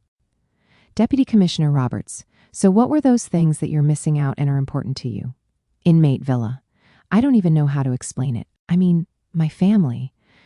Deputy Commissioner Roberts, I think you talk about it with the psychologist. Inmate Villa, yeah. I mean, it's, my family. I mean, there's a lot of things, it's just trying to be back to who I think I should have been, rather than being the guy that had to be a part of these things and had to act in a certain way where, was just wearing on me. It's like, that's not my true self, but it was a role I played for so long, and I destroyed so much being that. You, Deputy Commissioner Roberts, all right? Well, currently, your classification score, not your placement score. See, people constantly misuse that, and it's a matter of I think they try to lump them all together. Because actually, your placement score is 19. And that means you can never get below 19, and I explained it to your attorney why that is. That placement score would not allow you to go work outside the fence and those kind of things, or get into positions, because you're a lifer inmate. 4 Inmate Villa, yeah, Deputy Commissioner Roberts, and that's why some guys are 19, like yourself. Some guys are 28 if they have, multiple things going on. Inmate Villa, yeah. Deputy Commissioner Roberts. And so that's the difference there. So in the record, I read that too, but I knew it was just a misstatement of what that score really was, changes any. Pretty high, but I have to say you've been higher, correct? Inmate Villa, yeah. I've actually haven't had a write-up from 7 years, I believe. Presiding Commissioner Figueroa, yeah. Deputy Commissioner Roberts, and understand that you only knock off 8% a year, so it takes a long time. So we see this all the time where guys early on in their involvement in prison build up a huge number. It takes years to knock that off. Also explain that to your attorney. Inmate Villa, I'm sure you saw. The majority of these points are from the 90s. Northern. Deputy Commissioner Roberts, yeah, exactly. Inmate Villa, and I've been programming the last 12 years, and it's like, I can't get them down. Deputy Commissioner Roberts, yeah. And we're going to talk about those because you're absolutely right. Showing there, but we'll talk about those, so in just a minute. And let's see also that you're medium A. That is good. All right? You're not close B, you're medium A, and that your work assignment is a 1A, so you can. In fact, you're currently working in the kitchen, right? Inmate Villa, no. Deputy Commissioner Roberts, no. Inmate Villa, I keep going out to court for a federal lawsuit right now. Deputy Commissioner Roberts, what's going on? What is that? Inmate Villa, Deputy Commissioner Roberts, criminal suit? Inmate Villa, yes. Deputy Commissioner Roberts, and what's it got to? Inmate Villa, medical care in Pelican Bay, some doctors there. Deputy Commissioner Roberts, okay. Inmate Villa, so there's about 5 jobs that aren't mentioned in here. Inmate Villa, that I've had. Deputy Commissioner Roberts, that's why we're going to fill it in. Inmate Villa, okay. And currently I work right here in visiting. Deputy Commissioner Roberts, okay. You in visiting is what now? Inmate Villa, I'm a porter in visiting. Deputy Commissioner Roberts, porter in visiting, okay. How long have you been a porter in visiting? Inmate Villa, since December 31st, because I just came back in November. Deputy Commissioner Roberts, all right. Let's take a real quick look. Are there any wrong section, any work documents, 101 seconds or anything of that? Inmate Villa, I don't think there's any of that in there because I went over it with my counselor. Inmate Villa, yeah. Deputy Commissioner Roberts, when you did your C-file review, is that when? Inmate Villa, yeah. I just did another one because, see, this report is actually from like months ago. Deputy Commissioner Roberts, months, yeah, it's months ago, right? All right. The most current one in here says that general cleaning crew, December 31st, 2011. So in December, right about the 1st of this year, it says general cleaning activity, assigned December 31st, 2011. Inmate Villa, that's it. Deputy Commissioner Roberts, okay. Through that's your current assignment, right? Inmate Villa, yeah. Deputy Commissioner Roberts, visiting crew. So, okay, and it says you are getting satisfactory ratings there. Okay, so that does document you are working there, and that was written by a person named supervised by a person named Jones. Is that a correctional officer? 24 Inmate Villa, yeah. 25 Deputy Commissioner Roberts, now, then prior to. That some progress reports are dated in like Inmate Villa. Came back the time before this one. They put me in vocation. Deputy Commissioner Roberts, yeah. It looks like the billing type is correspondence work. Okay. Inmate Villa, yeah. I was only in there like 3 weeks and then I went back out to the floor. Deputy Commissioner Roberts, so that's why the breaking of the time. Inmate Villa, yeah. Deputy Commissioner Roberts, you're probably, okay, because here's another one for the same. A month prior. So you're in there long enough to be there a month? Inmate Villa, I think so. Deputy Commissioner Roberts, okay. Prior, the next one in here is in 2007, so Inmate Villa, yeah. See, there's Deputy Commissioner Roberts, yeah. So there's not a lot of work documentation. Inmate Villa, yeah. Deputy Commissioner Roberts, so that's why I want to get the record straight. Okay, so you're currently working visiting. Were you working in the kitchen? Inmate Villa, yeah, right. Deputy Commissioner Roberts, okay. And how long did you work in the kitchen? Inmate Villa, 6 months, till I went out to court. Deputy Commissioner Roberts, okay. Long were you out to court? Inmate Villa, 3 months. Deputy Commissioner Roberts, okay. And then prior that, were you working? Inmate Villa, I was working in Lancaster. Deputy Commissioner Roberts, Lancaster. What were you doing there? Inmate Villa, I was a porter there. Deputy Commissioner Roberts, porter. Deputy Commissioner Roberts, okay, long did you work that position? 25 Inmate Villa, I believe it was. Northern. Deputy Commissioner Roberts, I show 810. Inmate Villa, 16 months. Deputy Commissioner Roberts, yeah. You started, it looks like, that assignment on August 24th, 2010. I found some information. Inmate Villa, Deputy Commissioner Roberts, but I didn't find an end date. So you did that until you left Lancaster? Inmate Villa, yeah. Deputy Commissioner Roberts, so you left on Lancaster on July 31st, 2009. So, yeah, looks Inmate Villa, no. I left Lancaster on January of last year. I came here from Lancaster. Deputy Commissioner Roberts, right. Oh, that's right. It is right. January, you came here. You're right. Inmate Villa, yeah. Deputy Commissioner Roberts, right, wrong. Oh, so that's the date. 09, you went to Lancaster. Inmate Villa, yeah. So Deputy Commissioner Roberts, okay. Inmate Villa in Pelican Bay. Deputy Commissioner Roberts, okay. Show you worked. Back in 2004, they had documents in here showing that you worked as a recycler in New Sac. Inmate Villa, there was one before. After that also. Deputy Commissioner Roberts, okay. And what was? Inmate Villa, I was in the education. You know, when I was doing the debriefing stuff in Pelican Bay. I was in education for about a year. Deputy Commissioner Roberts, okay. Inmate Villa, and then I was... Deputy Commissioner Roberts, what did you? There. Inmate Villa, we did all those certificates, you guys.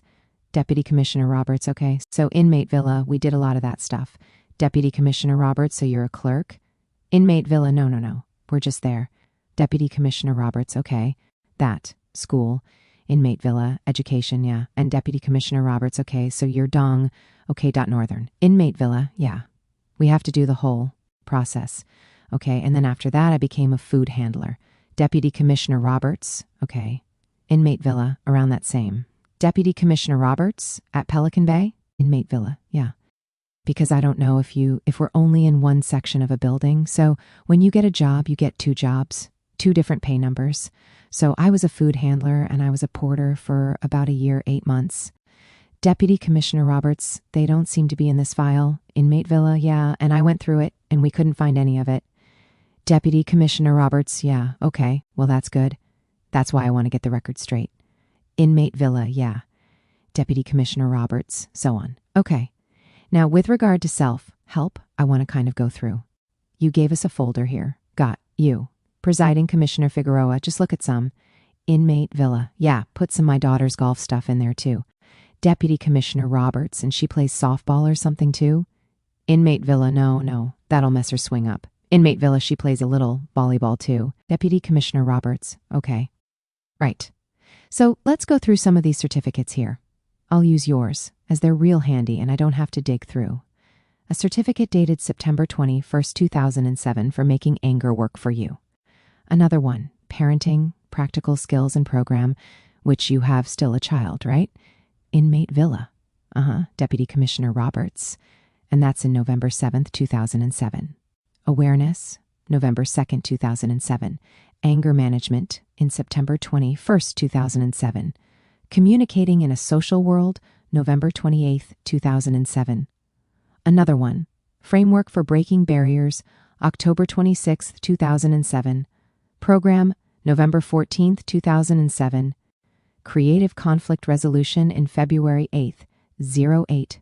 Academic Certificate of Completion for a Conflict Anger Lifelong Management, and that's on December 21, 2007. Commitment to Change, December 6, 07. Anger Conflict Another. Lifelong Management.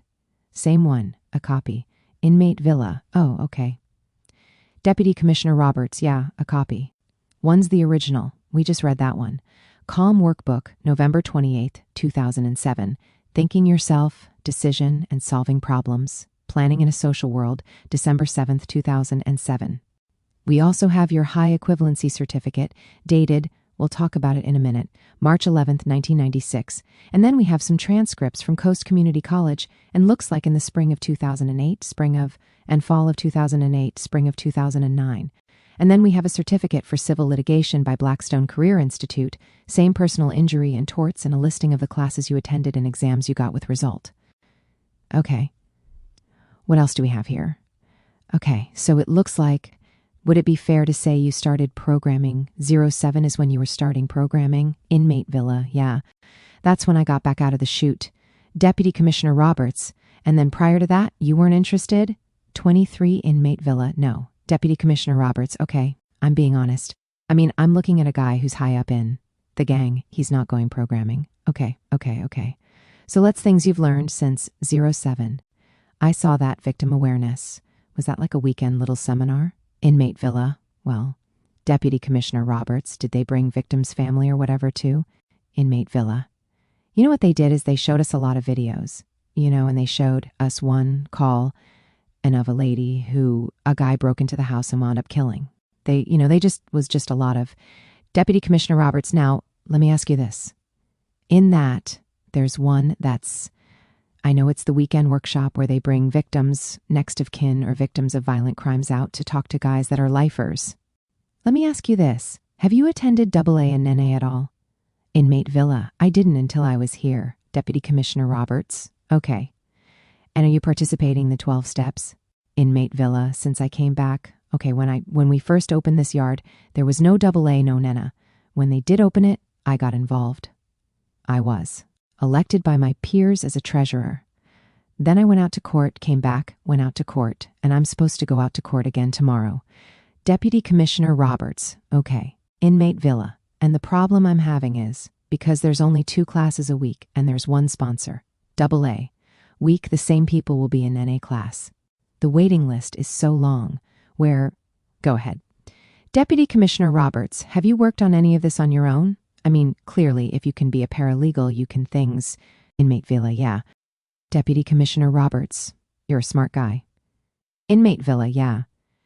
Deputy Commissioner Roberts, and you could organize. You've shown you can do that. On the bad side, you've shown you can do that. Inmate Villa, exactly.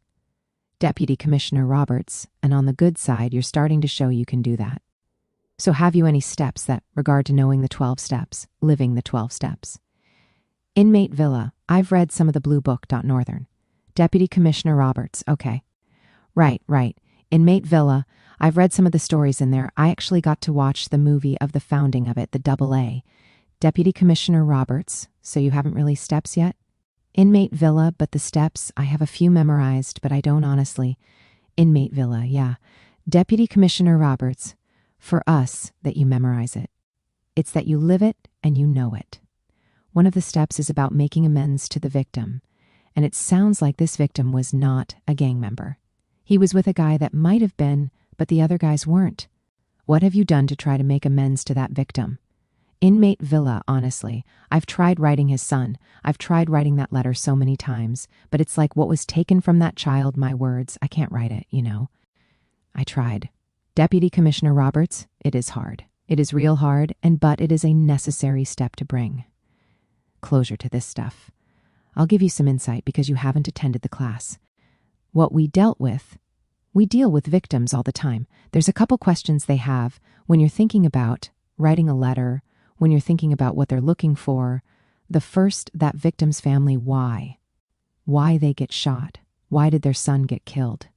And so, you mean you want to think about why that is. The second thing victims tend to ask very often is, when you write the letter of remorse and that kind of thing to them, why did it take so long? Because in the vast majority of cases, guys, it's not even on their radar until they're getting ready to parole. And so I'm just letting you know, Inmate Villa, yeah.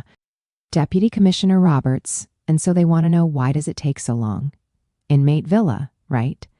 Deputy Commissioner Roberts, so at some point, whether you get a date today or not, you're still going to want to write that letter. Inmate Villa, yeah. Deputy Commissioner Roberts, and you're still going, that's how you show the remorse and insight and things, and it's very difficult. For Inmate Villa, yeah. Deputy Commissioner Roberts, but you'll want to address, when you do that, why it took you so long.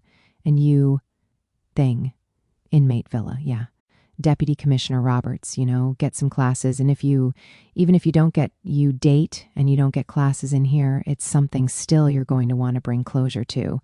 Because if you don't, it's a gaping hole that's out there for you. And it is for them too.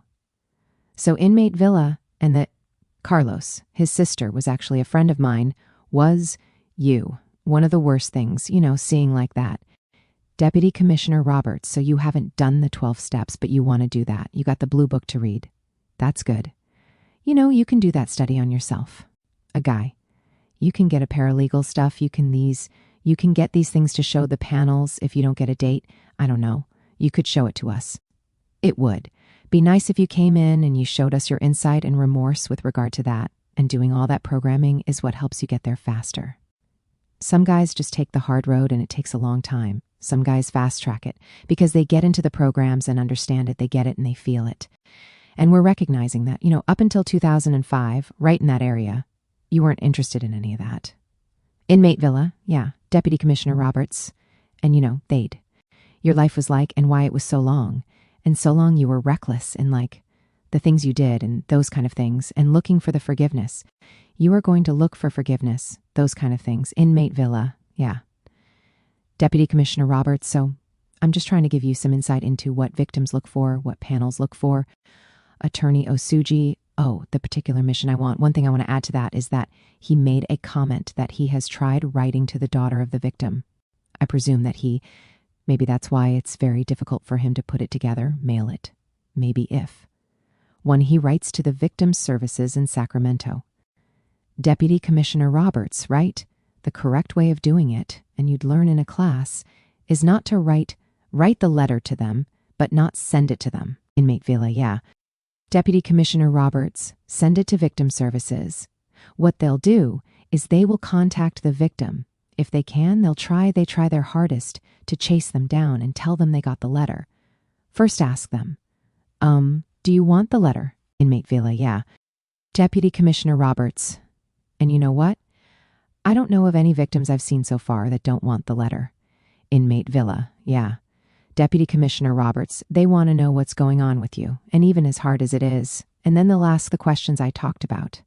And then, if they want, they send them the letter, and then, if there's any kind of correspondence back, they'll do it through victim services. It's kind of the protective, more 24 Inmate Villa, yeah. 25 Deputy Commissioner Roberts gives them some sense of protection, same time out what is classically termed justice. Inmate Villa, okay? Deputy Commissioner Roberts, okay? So it's a real important piece of this whole puzzle, your puzzle, their puzzle, you together, okay? Some insight there. All right, I do want to go over 115 seconds. I have to read them all into the record. And what I'm going to be looking for from you is any clarification, or we might want to talk about a couple of them. Now, I'm recognizing record. They seem to be prior to the debriefing date. And I'm recognizing that, and so it's a significant date where things seem to stop for you, and that's important. I'm going to go from the oldest to the newest. So you're going to have to go back in your memory here. The first 115 we have, and I counted that there was 12 of them, and the first 115 was dated May 25th, 1996. It was for a melee that resulted in staff injuries, and you're found guilty, and that was at CSP. So we had several of those in 96. So you were at New Folsom, or SAC, right? Inmate Villa, yeah. Deputy Commissioner Roberts, okay. Second one you had was on July 21st, 1996, so a couple months.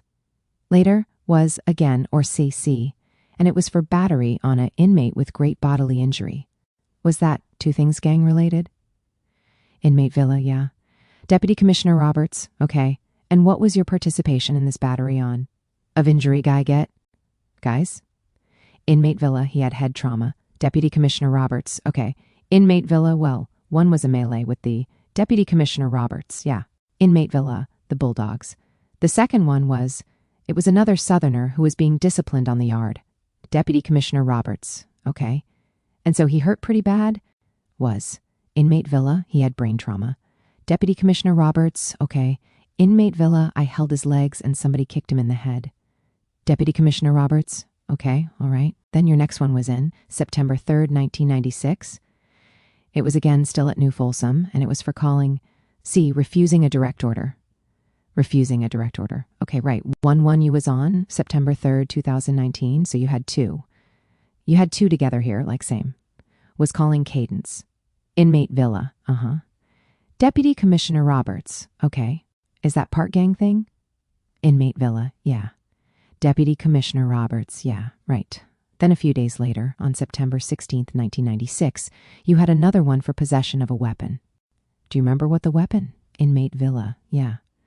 It was a piece of the glass, a flat piece of metal in the glass. That was all in that right there. And somebody had took the light apart and didn't, hey, here's this, and didn't tell us he took the entire light apart. So they went and searched everything. Deputy Commissioner Roberts, all right.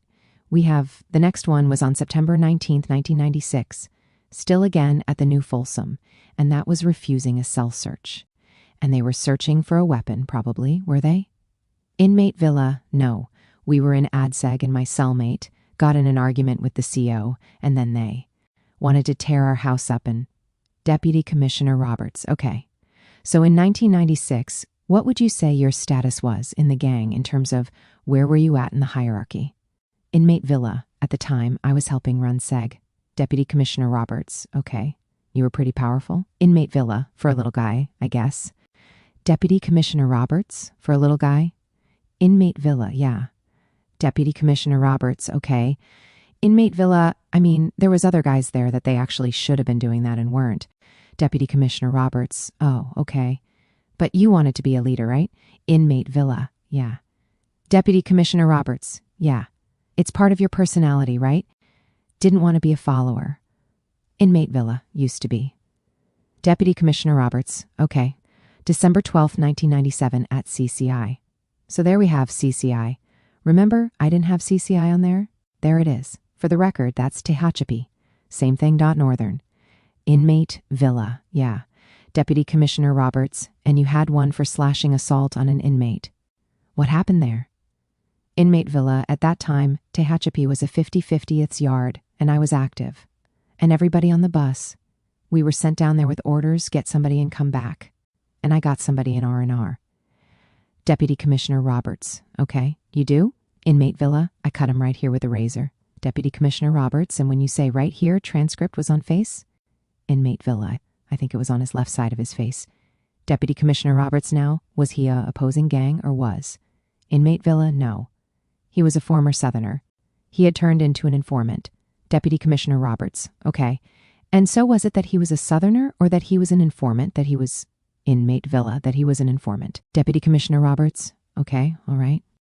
Then the next one you had was on May 6, 2000, and that was at Pelican Bay for refusal of a direct order. Then you had one on July 26, 2000, Pelican Bay, possession of alcohol, guilty. And that's the one you talked about here? Inmate Villa, yeah. Deputy Commissioner Roberts, okay. My only comment would be, even though I heard you say you didn't know your cellie had it, I'm thinking if a guy's pretty powerful in the gang, he has pretty good insight as to that this guy probably does and should know better. And we certainly understand that there's times when cellies have stuff, but, you know, it's one of those when you're a member of the gang, group thought, and you've got some power, you know. And I did read that what you said in there about it, and it was concealed between and they talk about it, they were looking weapons, like they Inmate Villa, yeah. Deputy Commissioner Roberts, and they found some stuff. Inmate Villa, it wasn't wine. A little bag of 23 Deputy Commissioner Roberts, 2 pounds. 24 Inmate Villa, yeah. 25 Deputy Commissioner Roberts, 2 pounds, it, one says. Inmate villa, stuffed in his, Deputy Commissioner Roberts, right. Inmate villa, knowing, and one thing, even when I was active, one thing I've always been against is alcohol in my cell. I've always been against that, and I could explain it just a little. Deputy Commissioner Roberts, absolutely, ahead. We're trying to establish the record here. Inmate villa, I was pretty upset with my cellmate before that incident. We'd a hearing, he told the lieutenant. Look, that's my stuff. It was in my boot in my locker. My cellie didn't have anything to do with that. The lieutenant called me in, and I was just, feet away in the cage where not safe, and the lieutenant wanted me to say on record that it was his. Deputy Commissioner Roberts, well, you do that. Inmate villa, I could not do that, so I pled guilty when he told me that you're going to have to make a statement. I said, no, guilty, and I walked out. 25 Deputy Commissioner Roberts, yeah, Northern. Inmate villa, but my cellmate did try to clear it, and I was just put in a situation where, it's Deputy Commissioner Roberts, but you should have some knowledge it was there. Inmate villa, yeah. Deputy Commissioner Roberts, yeah, right. Now the next one is July 26, 2000, at Pelican Bay, possession of a deadly weapon. That's the same day. So what was that? Inmate villa. I'm sure you remember the big riot we had in Pelican Bay at the time in 2000. And all Mexicans blacks we our cell, because doors were opening and we had to defend ourselves. It was all out at the time. The whites and blacks were going at it. Deputy Commissioner Roberts, so what did you? Inmate villa, I had a piece. Was State Cup. Deputy Commissioner Roberts, now I see those are the same date as the alcohol there, right? Inmate villa, yeah. Deputy Commissioner Roberts, yeah. 25 Inmate villa, it was a squad had run in the one cell. Deputy Commissioner Roberts, because when I read some of the docs, it might have even been the stuff you had. It talks about here about weapons. Inmate villa, yeah. Deputy Commissioner Roberts, you brought and you gave honestly worksheet says weapons on it. Inmate villa, yeah. Deputy Commissioner Roberts, okay. Inmate villa, and that's my thing is, hey, I went with that wine, that Pruno. Deputy Commissioner Roberts, okay. Well, if I had to say Pruno or wine, the only thing the doctor's drawing is that, that here you say you haven't used it. Inmate villa, yeah. Deputy Commissioner Roberts, but here it is found here. So that's all he's saying. Inmate villa, yeah. Deputy Commissioner Roberts, okay. And you weren't found drunk. You weren't 23 Inmate villa, yeah. Deputy Commissioner Roberts, so just to give it some how we interpret it and we think he said, okay. And I think what you're going to see with your scores when we get to that, it all has to do with a lot of stuff that is past. Inmate villa, yeah. Deputy Commissioner Roberts, in terms of, you and ugly past. Inmate villa, yeah. Deputy Commissioner Roberts, you've already 40. Some people you had, stabbed or beat or something badly. So it all has to do with that kind of mentality. And it takes them a while to get Inmate villa, yeah. Deputy Commissioner Roberts, get that Inmate villa. And I understand that. Deputy Commissioner Roberts, yeah, okay. And like I say, that has to do with things like the classification score. All those things kind of feed into that. So, okay. And I know you understand. Got a good picture what's going on here. All right, I want to finish this off. We have a refusing a direct order on March 4th, 2005, which, Inmate villa, I think that's a 128, isn't it? Deputy Commissioner Roberts, well, it's still listed here as that. Let's see if it's across. Reference. Inmate villa, okay. A Deputy Commissioner Roberts, okay. Inmate villa, I don't believe. Deputy Commissioner Roberts, okay. Let's see if it was reduced. Did you have one that you appealed reduced? Inmate villa, no. What happened was when I went to the hearing, the lieutenant himself said this. We're going to reduce this to a 128. Deputy Commissioner Roberts, I'll read through here. It's still on the list there. I'll look through because sometimes they do that and they don't take it out. You had to go through that. Sometimes a guy will get a do the 602 process. It's in the miscellaneous section where it should have been taken out. It's not. And so I'll go through and I'll take it. Inmate villa, yeah. Deputy Commissioner Roberts, so you know. And again, it's refusing a direct order. It's not. Inmate villa, yeah. Deputy Commissioner Roberts, there's some violence here. About half of these are violent. Inmate villa, yeah, Northern. Deputy Commissioner Roberts, they were violent with weapons or whatever. All right. And then your last one I show is being May 22nd, 2005, Possession of an inmate manufactured weapon. Inmate villa. Deputy Commissioner Roberts. And what was that? Inmate villa. A razor blade. Yours? Inmate villa, yeah. Deputy Commissioner Roberts. And was that before or after you started the debriefing process? Inmate villa. Before. Deputy Commissioner Roberts. Okay. Do those all sound right? Inmate villa, yeah. Deputy Commissioner Roberts, all right. Miss anything? Inmate villa, no, I don't think so. Deputy Commissioner Roberts, okay.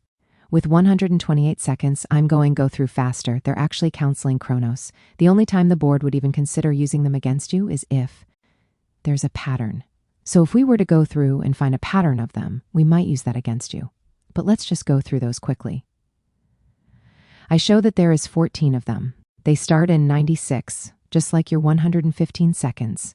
A whole bunch in 96. They're all at New Folsom, and the first was for the melee.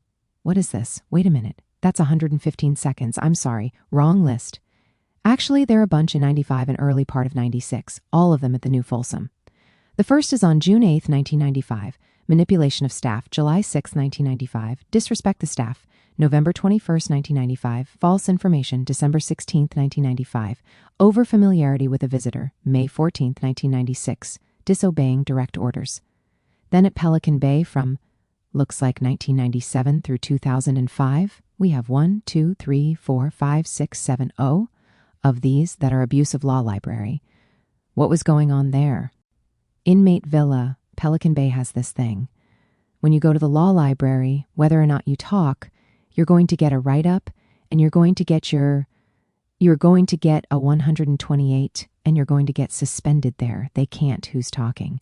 Deputy Commissioner Roberts. Oh, so somebody's talking. So a couple of you get it? Inmate villa, yeah, Daunt Northern. Deputy Commissioner Roberts, okay. Inmate villa, and it used to be where the law library was, where a lot of stuff, between members and associates was passed. So it's kind of like a defensive thing they do there, where when you go, you're going to, you're probably going to get suspended. Your privilege, they talking. Deputy Commissioner Roberts, because that's a pattern. Inmate villa, Deputy Commissioner Roberts. But what I didn't see, I found unique, is that when I see a pattern like that, I usually see 115 seconds, and I didn't. Inmate villa, yeah. Deputy Commissioner Roberts, so I'm just commenting. Saw a pattern there, didn't see the 115 seconds. And I've seen other guys with a similar kind of thing. Inmate villa, yeah. Deputy Commissioner Roberts, now, were you working on your paralegal stuff? Inmate villa, no, I was just looking for stuff on my criminal case on this, on my lifecrime.northern. Deputy Commissioner Roberts, okay. All right. What were you trying? Were you working an appeal or something? Or Inmate villa, I was just looking for anything. Deputy Commissioner Roberts, did you find anything? Inmate villa, no. Deputy Commissioner Roberts, okay. All right. Then we have attempting to mail to inmate without approval in Pelican Bay in 2005. What was? Inmate villa, what had happened was Thought Squad. Was of the pod, they move you out of there quick. I had a picture of that belonged to someone else. And I'm not going to anybody, so I can't contact them. So all I did is I put his envelope, his picture back in the envelope, and I put his return address in the corner, and I put a fake address to what they call a boomerang. I just wanted him to have his stuff back. Deputy Commissioner Roberts, okay. Inmate villa, so they came and talked to me about that. Deputy Commissioner Roberts, okay. They warned you about it, but they didn't. Inmate villa, yeah. Deputy Commissioner Roberts, I don't see any more of that. Inmate villa, yeah. Deputy Commissioner Roberts, okay. Then you had a really unique one here on May 9th, 2006, feeding pigeons at Pelican Bay. Inmate villa, oh yeah. Deputy Commissioner Roberts, okay. Right. You didn't do that again? Inmate villa, no. Deputy Commissioner Roberts, okay, all right. Then you have August 13th, 2007 is the most recent one, destruction of state property. It says phishing. What was that? Do you know? Inmate villa, Deputy Commissioner Roberts, let me take a look. You remember that? It's in 07. It's not that long ago. Inmate villa, I might have been fishing with my neighbor. Deputy Commissioner Roberts, and for the record, can you explain that? Fishing people, Inmate villa, I was just sending a line next door to pass them like a book or something, Northern. Deputy Commissioner Roberts, yeah, using a line string typical in aid, destroyed state property, some clothes or sheets. It was an earbud type headphones attached. Inmate villa, oh yeah. It wasn't fishing, I don't think. It was, I didn't have my TV, and I had the neighbor me ear, so his TV. Deputy Commissioner Roberts, okay. Inmate Villa, and they said that I was fishing with them. That's right. Deputy Commissioner Roberts, all right. See any similar to that? Then there's two that are listed in here in hand as not standing for count on January 12, 2004 at Folsom.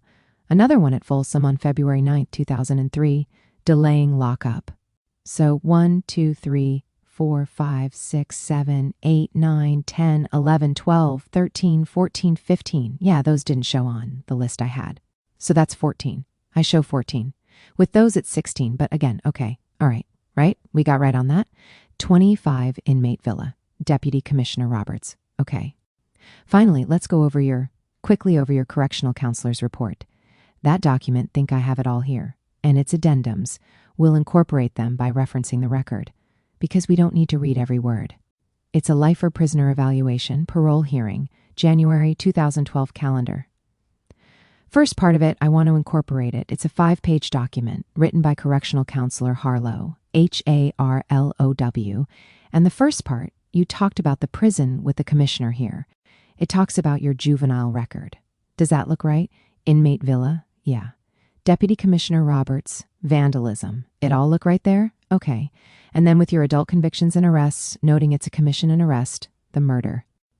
Then there was an assault with a prisoner in 97. It was reject and a prisoner with a weapon, reject, reject. This goes down at the bottom of that.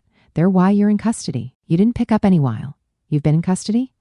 24 Inmate Villa, 25 Deputy Commissioner Roberts, you know what I'm talking about, in Ree Thompson cases, right? Inmate Villa, that's new beefs in here. Deputy Commissioner Roberts, new beefs in here that you got to serve after your life crime? No, I didn't see, but How about where the correctional counselor lists your therapy and self-help? Look right, over, Inmate Villa, yeah. Deputy Commissioner Roberts, okay, right. Then with that, then there's the addendums, which lays out line by line. I noticed that they kept talking about attempts to validate here in 2001. So they were trying to validate you for some time, and then they did at one point in there, and then also mentions the debriefing in a chrono that. Okay. So does that report look right? Inmate Villa, yeah. Deputy Commissioner Roberts, okay, all right. So let's go into the most recent comprehensive risk assessment report, which we've talked about pretty much at length earlier, but I want to go through it. The document's a 16-page document written by Dr. Steinford, Steineford. You were interviewed on March 9th, 2011. So that was almost a year ago. Inmate Villa, yeah, Northern. Deputy Commissioner Roberts. So some things are going to be, you've updated since then, like work and things that. Inmate Villa, yeah. Deputy Commissioner Roberts, which we point out. I want to incorporate this document by reference in its entirety into record, which I'm not going to read every word. We've read a lot of the words in there, and we've talked about where we would cite corrections or not. So jumping through there, we've talked about the first couple of pages. Page 3 on the education, I was just noting that, as a juvenile, you being problematic behaviors in elementary school.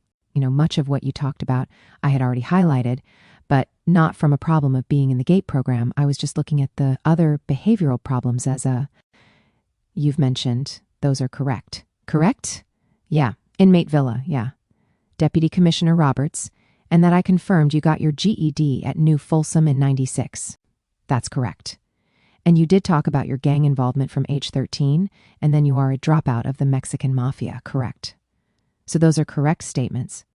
Talks about you have a romantic relationship with a person. Does this say you are planning on getting married here? Yeah, on page 4. Is that correct, planning getting married? Inmate Villa, I am married. Deputy Commissioner Roberts, you're married now. It's in this document. Inmate Villa, yeah. Deputy Commissioner Roberts, all right. That's in there. Okay. So were you married at the time you saw the doctor? Inmate Villa, no. Deputy Commissioner Roberts, okay. Inmate Villa, well, it was. Deputy Commissioner Roberts, March of last year. Inmate Villa, no. I got married in May. Deputy Commissioner Roberts, all right. See, so we're updating things. So if he'd have done this last month, it would be much more up to date here. Okay. And we talked about you'd had a daughter. I saw that you had a daughter, and you provided us pictures today. And the only difference is she was born after you custody. Inmate Villa, yeah. 25 Deputy Commissioner Roberts. Okay, all right. So that all sounds right. Moving on, self-help, insight, and self-assessment. The first paragraph there, you and I kind of talked about that. He talked about your group, think mentality that permeates yours. And it's something that you've been doing for so many years that working your way out of it is something that I think you're doing. But it was so much a part of your life that it takes some time to do that. But you've talked about that today. Inmate villa, and if I could, I think I've pretty much done it as far as gotten away from it. Deputy Commissioner Roberts, right. Inmate villa. Because, there's groups on SNY side, where I'm completely done, and coming to this side, it's mean, don't know. I just feel like the weight of the world, as far as all that stuff, is off me, and I'm focused on doing good. Deputy Commissioner Roberts, and he says you've, here in the next paragraph, focused on yourself and your family. Inmate villa, yeah. Deputy Commissioner Roberts, that's what your goal is. And when asked about what you could have changed in your life, said if you had never gotten involved in the gang, that would have been the one thing you could correct would have been. Okay. Talks about your plans here where you get your associate degree, then the paragraph we talked about. You took the last paragraph in there, noting that there is no spontaneous discussion of AA and NA. We talked about that. You haven't done AA and NA. You tried to get in it.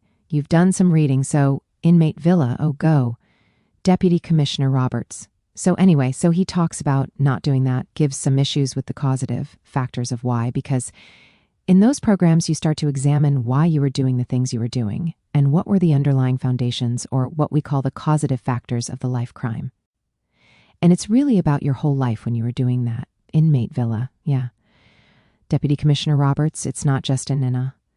21 inmate villa, exactly. Deputy Commissioner Roberts, the 12 steps give you insight beyond. Inmate villa, well, see, and I have a little, his statement about my na double a thing, right? I grew up. I stopped doing drugs in 1984, and I went in my packet there where it has all the AA meetings. My mom, her safe spot was the Alano Club, which holds AA meetings. I grew up in the program, and what I was trying to get across to him, and reason it didn't sink in, is when he asked me about AA here, and I told him, look, I respect that program so much because of what it did for my mom. And in prison, especially when I was active, all people did was abuse AA. They went in there to pass drugs, do politicking. Deputy Commissioner Roberts, yeah, inmate villa, be a part of abusing it, And that's why when I came to this side, and I've been here and I've been involved when I could be, that was one of my things. I grew up in the program. Deputy Commissioner Roberts, all right, well, then attempts to bring information to talking about that last paragraph on that section on the top of page 7. He said you were resistive to the point where data was not forthcoming and differential substance abuse diagnosis was not possible. So the two of you had something going on there where he was feeling you willing. Talk about it to him. Inmate villa, can I explain? Question and answer. Deputy Commissioner Roberts, I'm here to hear. If you got something, you can fill in that gap. Inmate villa, okay. He was asking me because it seemed like his whole thing was that I was an alcoholic and drug addict on me. The question was, he said, I need to know how much time per week you spend thinking about getting high or drinking, going purchasing, actually doing it, and then getting over it. And I was trying to explain to him, look, I've never really did that on the streets. Unfortunately, I've been in jail most of my life, and I've never been addicted to anything.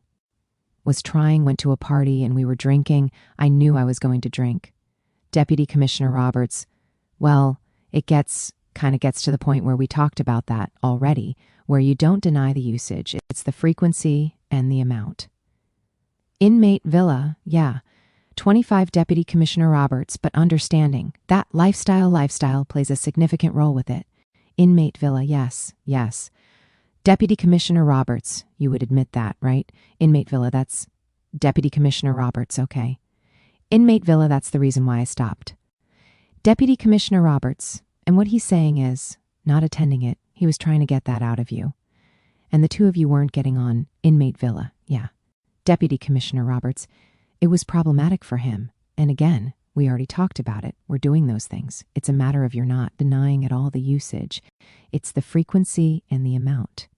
Inmate villa, yeah. He wanted me to give him a specific amount of hours per week. Deputy Commissioner Roberts, okay. Inmate villa, I did that. Deputy Commissioner Roberts, well, he's looking to have you nail that down for him. Okay, all right. With regard to the amount of how alcohol and narcotics involved in the life crime, he says you're Well, that just feeds into right what you were just talking. Paragraph concerning, you talked about after the fact, some things happened there. He says that you mentioned in the 1994 probation officer's report to consuming 12 to 13 beers. Remember telling that to the POR? Inmate Villa, yeah. Deputy Commissioner Roberts, okay. All right, was that true? Inmate Villa, yeah. Deputy Commissioner Roberts, okay. All right. So that would indicate there was some alcohol use there, huh? Inmate Villa, yeah. That day I drank all day. Deputy Commissioner Roberts. Okay, right. When he was trying to get you to talk about how you might have avoided the crime and you said, just stay away from criminals and get a job. And he talks about the impulsivity and behavior control. States that you find it easy to follow the rules. When did you start finding it easy to follow the rules? Because clearly, with those 115 seconds and 128 seconds, you didn't. Give me an idea of when you suddenly found it was easy to do. Follow the rules. Inmate Villa, well, it's always been easy, but when I was active, to 2, so 1. Distance myself from all that. Deputy Commissioner Roberts, okay? Inmate Villa, this prison especially, they write you up for everything. I haven't even come close to getting a write-up. Deputy Commissioner Roberts, all right, with regard to diagnostic impressions on page 8. We talked about those previously. He says Axis says you had abuse and cannabis abuse. You admitted to that, just a matter of frequency and how much. And then Axis the second, he says personality disorder, how he comes to that conclusion. Now, we'll take into consideration what you had to say about some of the things he said you did or didn't do with regard to your juvenile activity there, and whether or not the part whether you were in foster care. You said you weren't, and that played in it. We'll take that into consideration because, it certainly would support a diagnosis of antisocial personality traits, at least.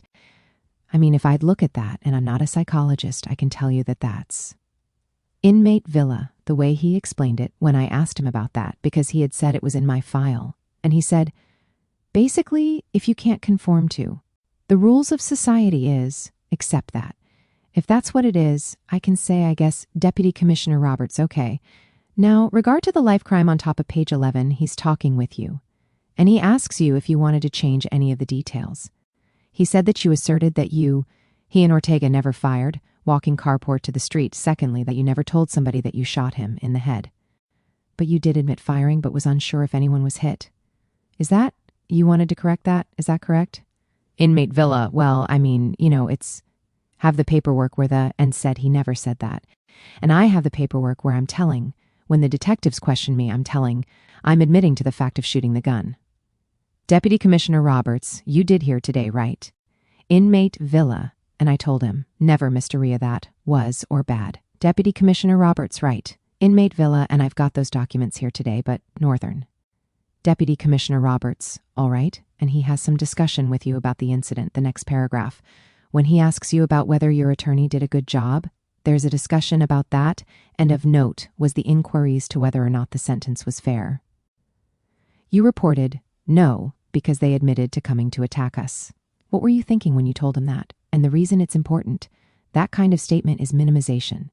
Tell Inmate Villa, no, it is. And I think there's somewhere in here where he kind of contradicts that, where he says, I said something else where I did show remorse.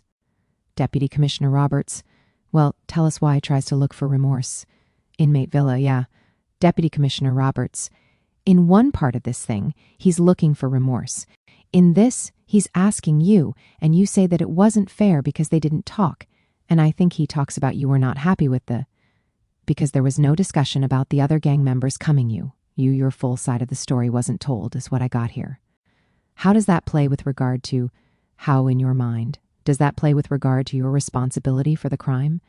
Inmate Villa, I'm fully responsible. Deputy Commissioner Roberts, okay. Inmate Villa, Deputy Commissioner Roberts. So when you were talking it, were you trying to say? Inmate Villa, I don't remember exactly how I was asking how it went, but my thing is the fair? Yes, it is. It is fair that I got convicted for this crime.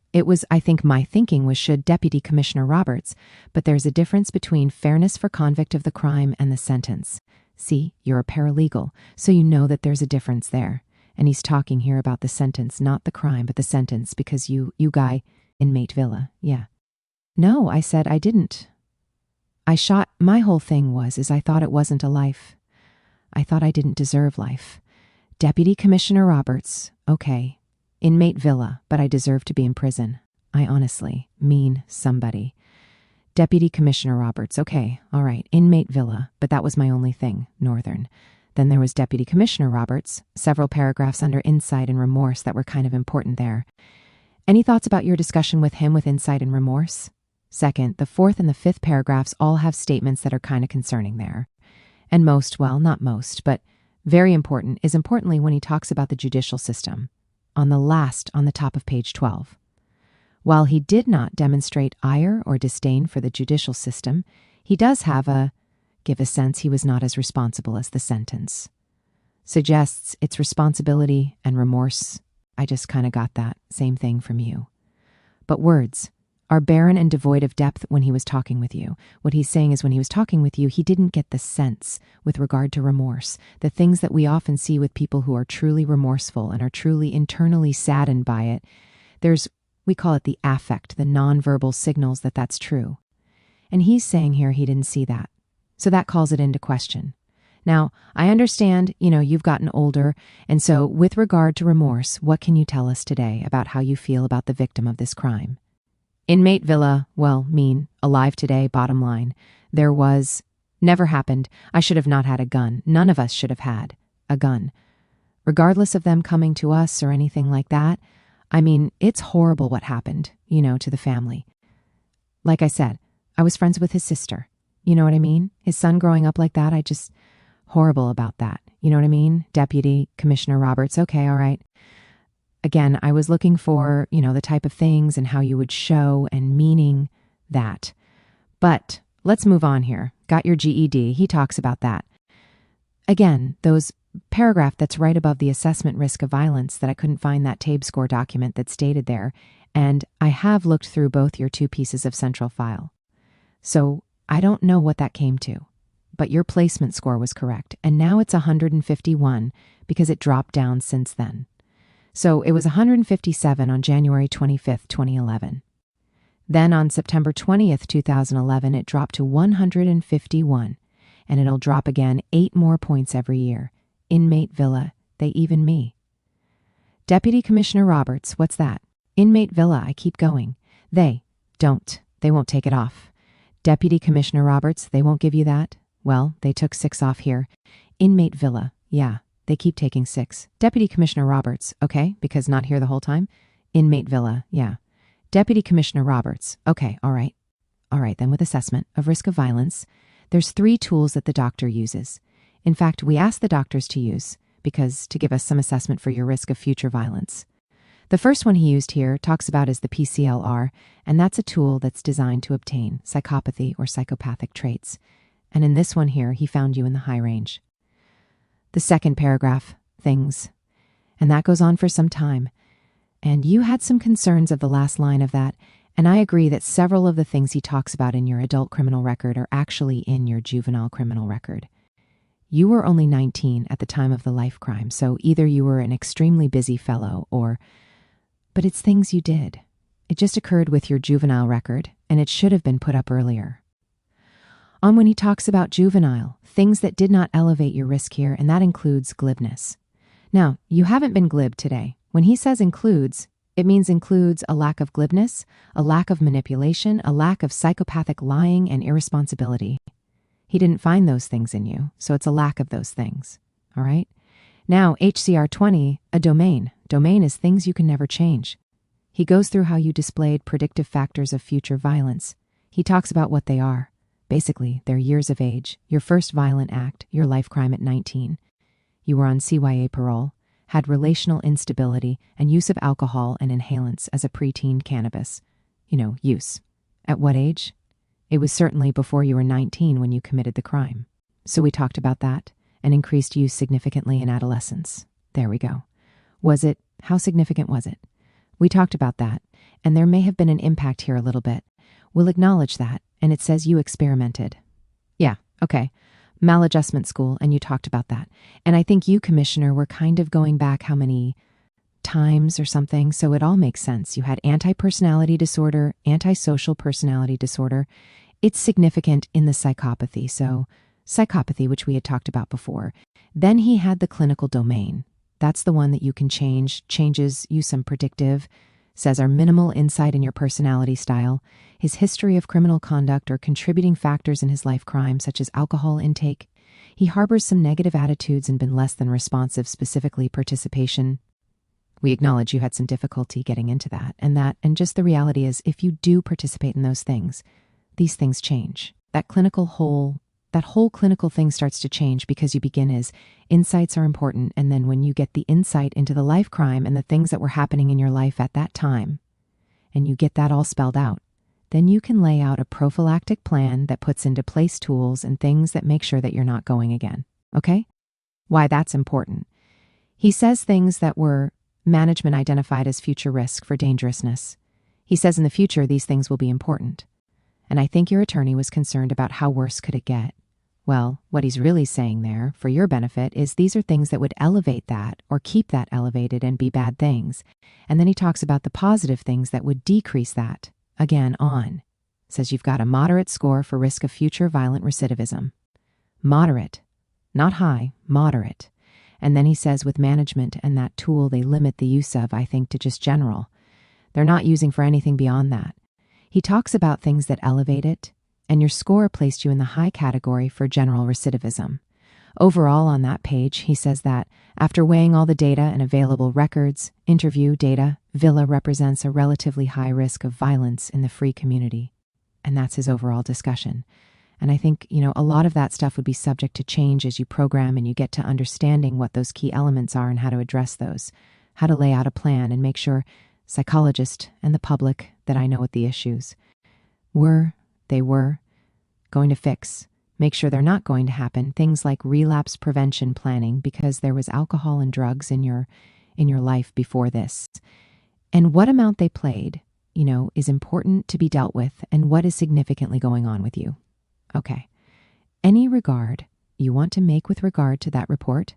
Inmate Villa, well, just point out that I haven't used drugs or alcohol since 1995. No, taking drugs. You mean make dumb decisions, And since I've been the CDC, I drank one time. And I believe that was in May of 1995. And I've never drank again. I don't drink caffeine. I don't want anything in my system stuck to that. Deputy Commissioner Roberts, that's good. And these programs will help you. That's a good start. And to spend, if that's true, then it's significant work without that. And think how fast and how good you could do on a program that can help you with laying out a relapse prevention plan and those kind of things, just in case. Because when you get out there, it's going to be going to be very stressful. Inmate Villa, yeah. Deputy Commissioner Roberts, and unfortunately, we've got a guy here that likes to be in charge, and which is important, but you're not going to be in charge when you get out there, and that's going to be very stressful for you. Your personality type, going to be difficult. Inmate Villa, yeah. In charge since I dropped out. Deputy Commissioner Roberts, I understand. Inmate Villa, that's why I dropped out. Deputy Commissioner Roberts, you have a personality that leads you towards that, and whether it's good or bad, there's good pieces to that, but you're not going to be. Inmate Villa, yeah. Deputy Commissioner Roberts, and so that's going to be stressful, because you're not going to have that kind of control of your destiny with regard to those things that are going to be exposures. You're going to be exposed, okay? All right. Well, at this point, I'm going to turn it back over to Commissioner Figueroa. I think he's going to talk about parole plans. He may be asking some questions first. He's going parole plans, talk about support letters. He's going to talk about what we call 3,042 notices, where we send out notices to the criminal justice community involved in your case, letting them know you had a hearing, and they responded back. We did get a letter here from the police department to why was helpful, because I wanted to help clear up with you what the condition of the victim was with regard to gangs. All right, Commissioner Figueroa. Presiding Commissioner Figueroa, okay. We'll talk about your parole plans. I'm just going to comment here with this psych report. In the PCLR, placed you as high range. Inmate Villa, what page is that? Presiding Commissioner Figueroa, 13. High range psychopathy. Anyway, he goes on to talk in the second paragraph. He says that special factors in there did elevate his risk of violent recidivism. Mr. Villa is self-assured fellow, failing to see himself as unsuccessful, lacking sensitivity or embarrassment with his incarceration, and then again, lower early problems for his ADHD, diagnosed individuals manifest in vandalism, blah, blah, blah. Anyway, I'm just a professional person. Don't know why he says that. I do sense in listening to you talk, sir, you're confident, and I don't find that in a negative way, Inmate Villa, appreciate that. Presiding Commissioner Figueroa, I don't know how he goes on to say that you are self-assured, I can see, failing to see himself as unsuccessful. I don't know about all that. Inmate Villa, Presiding Commissioner Figueroa, obviously your prison. Inmate Villa, I made a side note here. I just didn't bring it up as we were going through the pages. I underlined that and said that's truly untrue. How can I not be embarrassed? I have a daughter. Presiding Commissioner Figueroa, I understand that. I'm just saying the way he's saying it, I don't agree. And I don't know if maybe you came across a little cocky or whatever. I don't know. Some people sometimes interpret others that way, or they kind of look at you, look at Guy. No, guys don't care or whatever. I've 25 Deputy Commissioner Roberts, I know what they're looking. They're looking at you, really a grasp of the time you waste of your life? Inmate Villa, I do. Deputy Commissioner Roberts. And so perhaps when your discussion with him, it's just a piece of that huge paragraph. Inmate Villa, yeah. Deputy Commissioner Roberts, there's 2 pieces of that huge paragraph. We recognize that. And you didn't have ADHD. So in the end, would that move you from high to moderate, maybe? Okay, moderate's still not real good there. And again, as you program, you're going to learn what they're looking for and that kind of thing. He's looking to see that you have a grasp, that you wasted your life for so many years. A smart guy like you. He's giving you a compliment by basically saying you're a smart guy and that he didn't get the sense from talking with you that first part of your... Now, we got a different sense today, all right?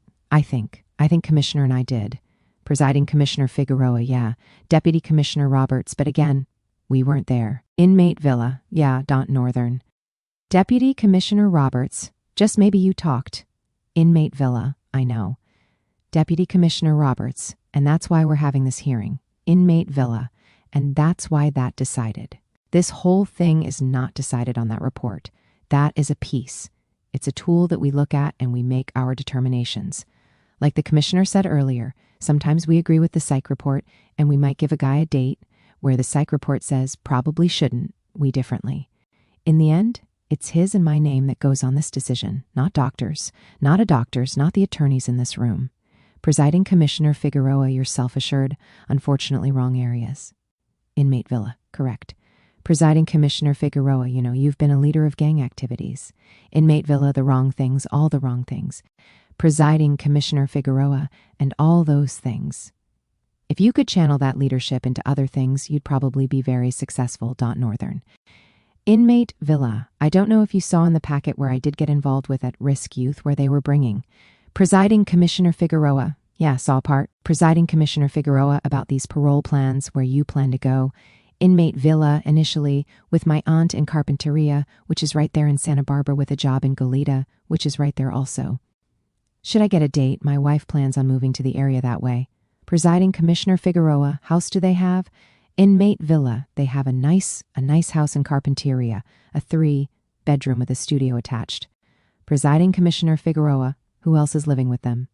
Inmate Villa, it's my aunt, her husband, and her son. He has the studio. Presiding Commissioner Figueroa, apply for any transitional homes, did you? Inmate Villa, number 25, Presiding Commissioner Figueroa. Why is that? Inmate Villa, honestly, it's out of concern for my dropout status. I don't know much about the transitional stuff, but I know from what Leyu told me, where they said, look, if you do get a date, you can't even go to the same parole office with these guys. We have to come to you because of your... So I would say it was out of concern for that, where I don't know if I can be around them, and I don't know if I want to, because Santa Barbara is a small place, and my name is still known, where they, this guy's over here. I could Presiding Commissioner Figueroa, well, makes sense. And the job, did I note any job offers in there, the packet? Inmate Villa, no, you didn't. Well, letter from my Uncle Reuben. He's a general manager for McLean's Body. Presiding Commissioner Figueroa, yeah. I went through the whole thing. Inmate Villa, it's in the support letters. And I think it was even, matter of fact, in the counselor's thing where he confirmed it. He called and confirmed it. Presiding Commissioner Figueroa, This is a support letter too from James Wood. Northern. One inmate villa, Presiding Commissioner Figueroa, hear from family. You, inmate. Presiding Commissioner Figueroa, your daughter, your wife, your. Deputy Commissioner Roberts, it in the report. Inmate villa, yeah, page 4.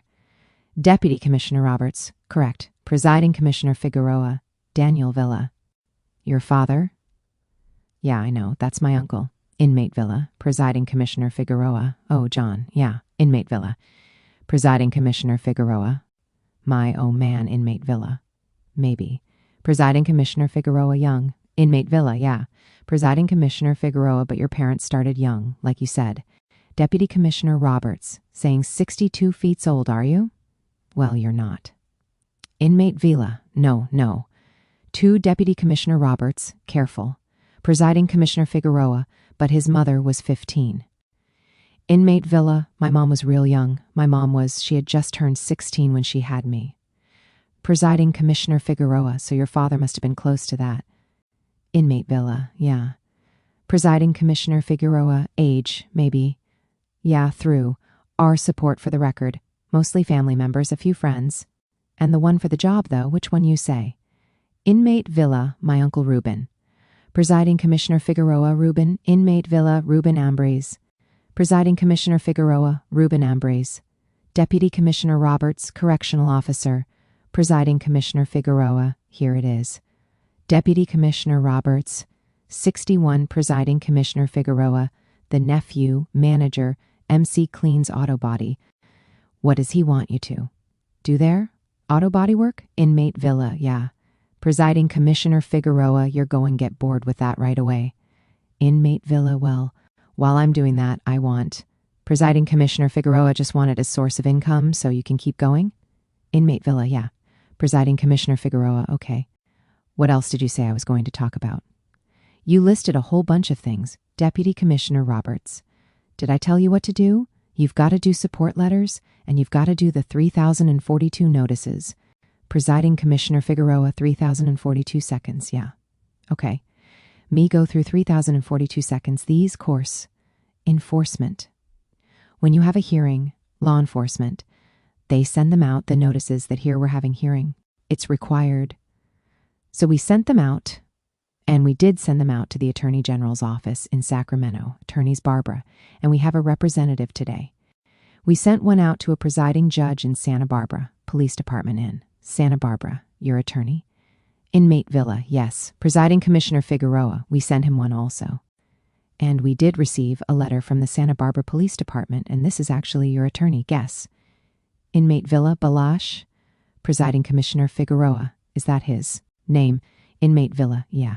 Presiding Commissioner Figueroa, yeah, writing it in your support. The verdict reflects the facts that the jury did not find that there was an intent to kill, but the doing of reckless acts. I have no information regarding John's conduct while in prison. Assuming prison good, it would appear that he has been sufficiently punished for a reckless act and should be permitted to return to society. And that is the only response we received of those letters. The rest of these are some of the letters that you gave us in support from family members, including person offering you job, Reuben. Let me see if there's any other ones I have not seen. No, these are all the same ones. That's all the ones that I have. So, okay, have I left anything here from your parole plans? Inmate villa, no. Presiding Commissioner Figueroa, I would like to note I did not see a relapse plan in there. You're familiar with that? Inmate villa, no. Presiding Commissioner Figueroa, not familiar with the relapse plans? Inmate villa, no. Presiding Commissioner Figueroa, did you do the programming? Inmate villa. I just got into the about 11 meetings here before I left. I don't know if that's part of it, but I do have all meetings where they're at in Santa Barbara, Goleta, Carpinteria area. Presiding Commissioner Figueroa, yeah. Inmate villa, in my packet there. And like I said, Presiding Commissioner Figueroa, your crime is, you don't really have a history of that. Drugs, you admitted that. Yours is a lot of the gang. Inmate villa, yeah, Northern. Presiding Commissioner Figueroa, life. That's what put you here. But nonetheless, the panels do like to see that. They want to see relapse plans. As far as you addressing them and understanding what are the things that cause you to get into those situations, especially with gangs, your involvement with them, seeing others around, Probably going to be a long list of that going on when you start to explore it. Anyway, Deputy Commissioner Roberts, that's because sobriety in here, it's not synonymous with sobriety out there. You're a guy. Understand that. There's direct consequences in here when you use or consume alcohol, as you have seen. Inmate Villa, yeah. Deputy Commissioner Roberts, and out there, it's legal. Just alone you. That's why having a relapse prevention plan, as we talked about earlier, you need to know what triggers are, and those things that can send you back into using that can get you back in associating with the wrong guys. You aren't going to have a really concern about that, but those kinds of individuals and that. So that's why relapse prevention plan is really important. Northern Inmate Villa, yeah. Deputy Commissioner Roberts, and having a relapse prevention plan not just written down, but in here. Inmate Villa, yeah. Deputy Commissioner Roberts, because as I've told people, and sometimes people come in with real good written relapse prevention plan, but mentally, when I start asking them about it, they don't have it. Well, you're not going to have it in your back pocket when you're Inmate Villa, yeah. Deputy Commissioner Roberts. So that's what the commissioner's talking about, because there is concern. We like to see a relapse prevention plan and that you understand what it is and why. You've given some precursors by listing your here places where there's AA meetings, that kind of thing. Inmate Villa, yeah. Deputy Commissioner Roberts, that's the start of the idea, so you're going the right way. Without much leading, you're going right way. Presiding Commissioner Figueroa, okay. All done now, so we'll go into clarifying questions from Deputy District Attorney Gemberling. I don't have any questions. Presiding Commissioner Figueroa, Counsel. Attorney Osuji, no questions. Presiding Commissioner Figueroa, okay. We'll go into closing statements then. Deputy District Attorney Gemberling, I haven't done as many, obviously, of these hearings as you have, but I've done enough to know that this is clearly a situation where this deserved parole. In going through file was a couple things that I noted. I want to go to a letter that was submitted by the victim's wife. It was attached to the sentencing memorandum. When the inmate was sentenced on September 8, 1994, she states, "It's been a little over a year, and during this trial, all the pain and tears we went through all came back. But what really hurt me the most was that John never showed any type of remorse. He sat there, smiling, laughing, and making smart remarks. He took Carlos's life away and acted as if it was no big deal." In the transcript from the sentencing proceeding, Judge took a quote from a handwritten letter, also from the victim's wife. "Please let John know that there are people praying him, gods. If John chose to kill Carlos, John is now able to make a change for the better, to learn to love himself and appreciate life, to learn about unconditional love, forgiveness, and peace." We're sitting here today, and when the inmate was asked in the psych evaluation who was responsible crime, response was everyone involved. We all have a share of the responsibility. What that means to me, or what it sure sounds like, is that it appears that he's continuing to blame the victim, at least in part, for getting shot in the back while running away. He goes on to complain that the inmate goes on to complain that the court did not adequately acknowledge that rival gang members were involved. Yet today, he tells us that none of the individuals, except one of these people, were actual gang members. Any remorse which the inmate displays today is feigned at best. In the report, the psychological evaluation, the crime is referred a murder fueled by beer, which appears to be relatively unprovoked. When asked if the sentence was fair, the inmate says no because they admitted to coming to attack us. What I'm trying to get across to this board is that nothing has changed with regard to this inmate since September 8, 1994, when he was sentenced for this crime. There's still no remorse. There's still no understanding that he took another person's life. He took it in the most cowardly way possible, shooting someone in the back when they're running away. That's all I have to say. I believe parole should be denied. Presiding Commissioner Figueroa, okay, thank you. Attorney Osuji, thank you. I will submit that John has shown some remorse today and showed a remorse today. It was a spectacle. This hearing is a spectacle. In other words, the spectacle I'm saying is that John was very frank, adroit to point. Psych reports evidently stated that he's somebody who likes to, be proud of. Don't that he will feign a remorse he doesn't feel, because he has made a lot of statement here today. He have made a lot of statement, including concerning gang activities that might be incriminating, statements of confessions that he shouldn't have made if he wasn't trying to be truthful and plain to this panel. Those are signs of somebody who have come around. All right. He turned the corner in 2-6 when he decided to debrief. For somebody a self-style a gang had everything gang can provide in privileges, he decided to let all that go.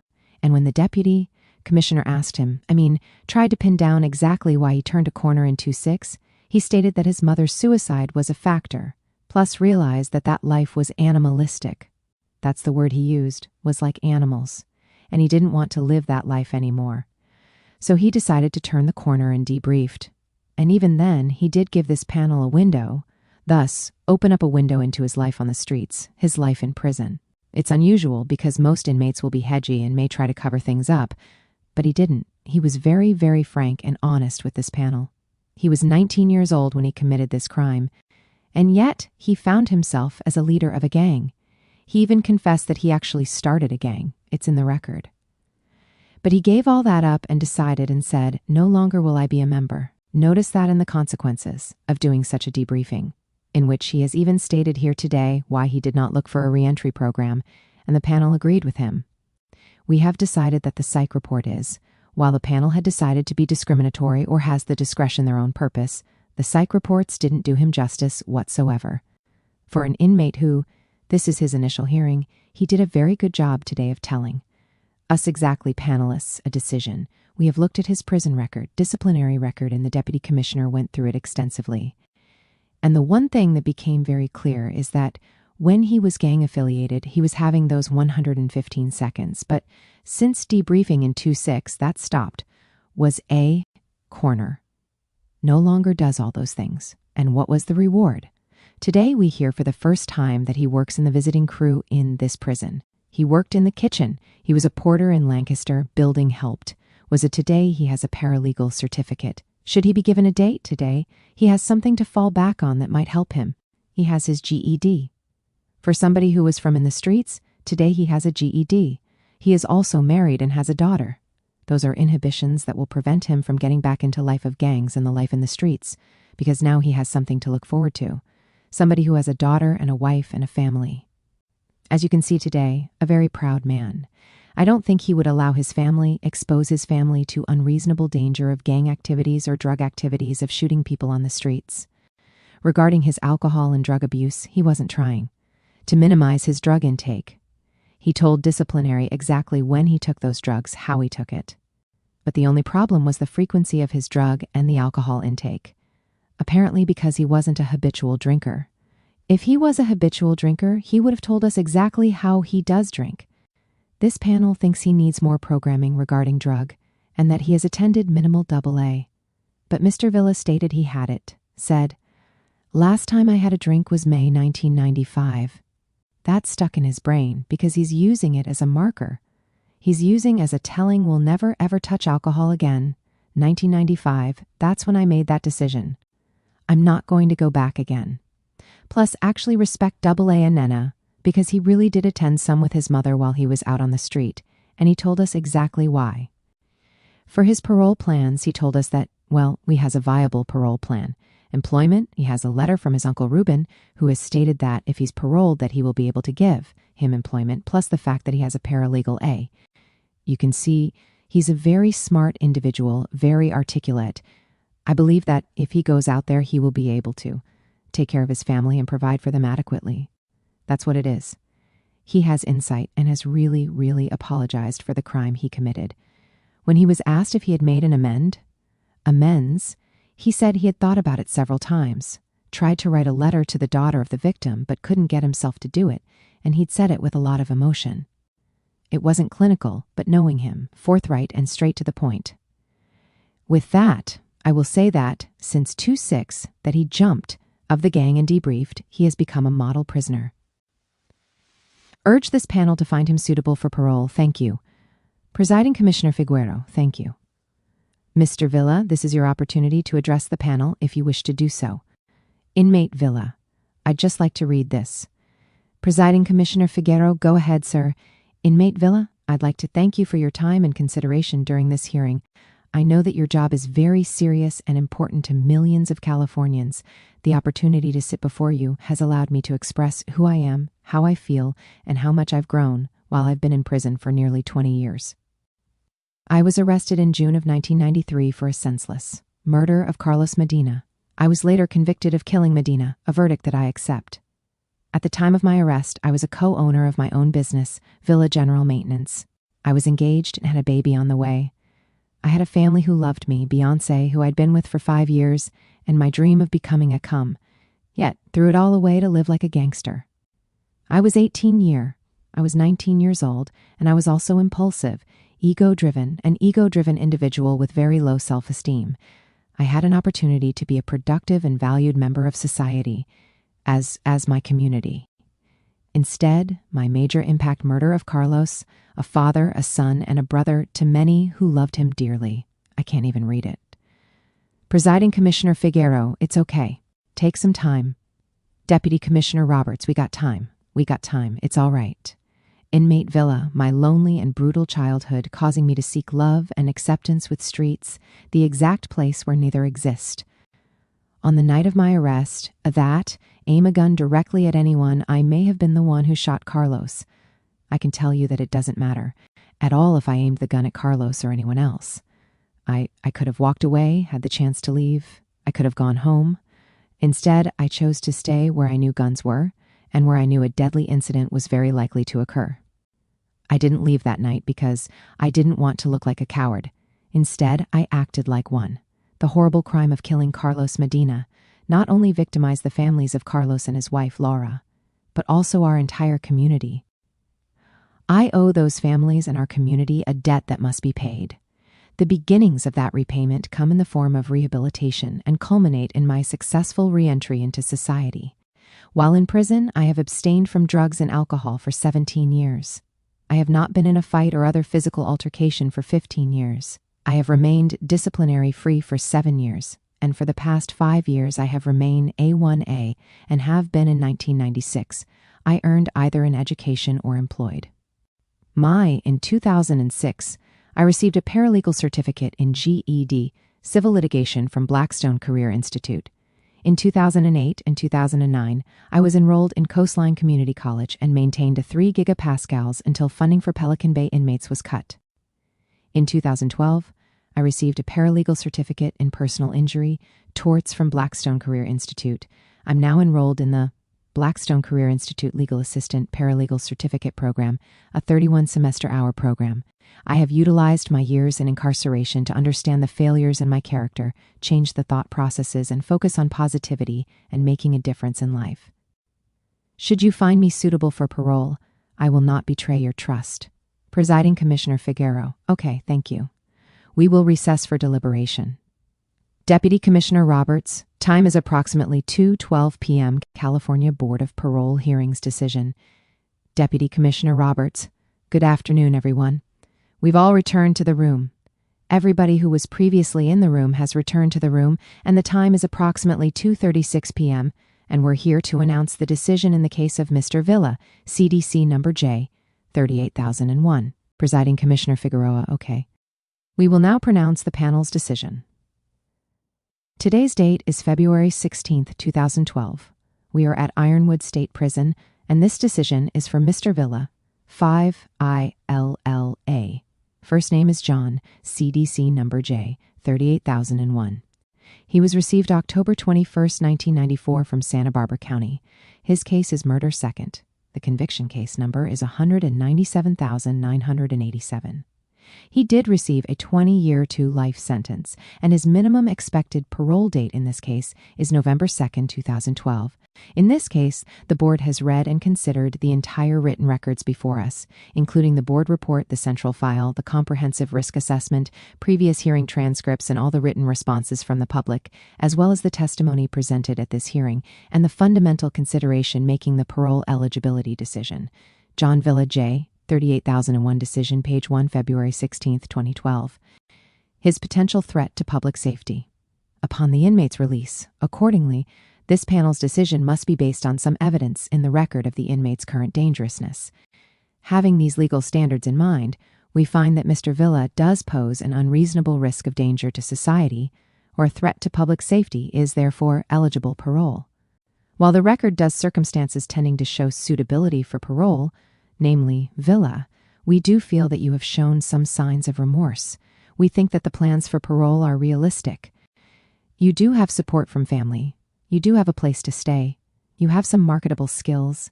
You've been progressing, and you should be commended for those. those are going to be a very important part of your criteria for paroling eventually. I think you should be commended today for being this panel. Inmate Villa, thank you. Presiding Commissioner Figueroa, honesty is one of the most important things, and you've talked about things that you really didn't have to talk about, but you about, that's good.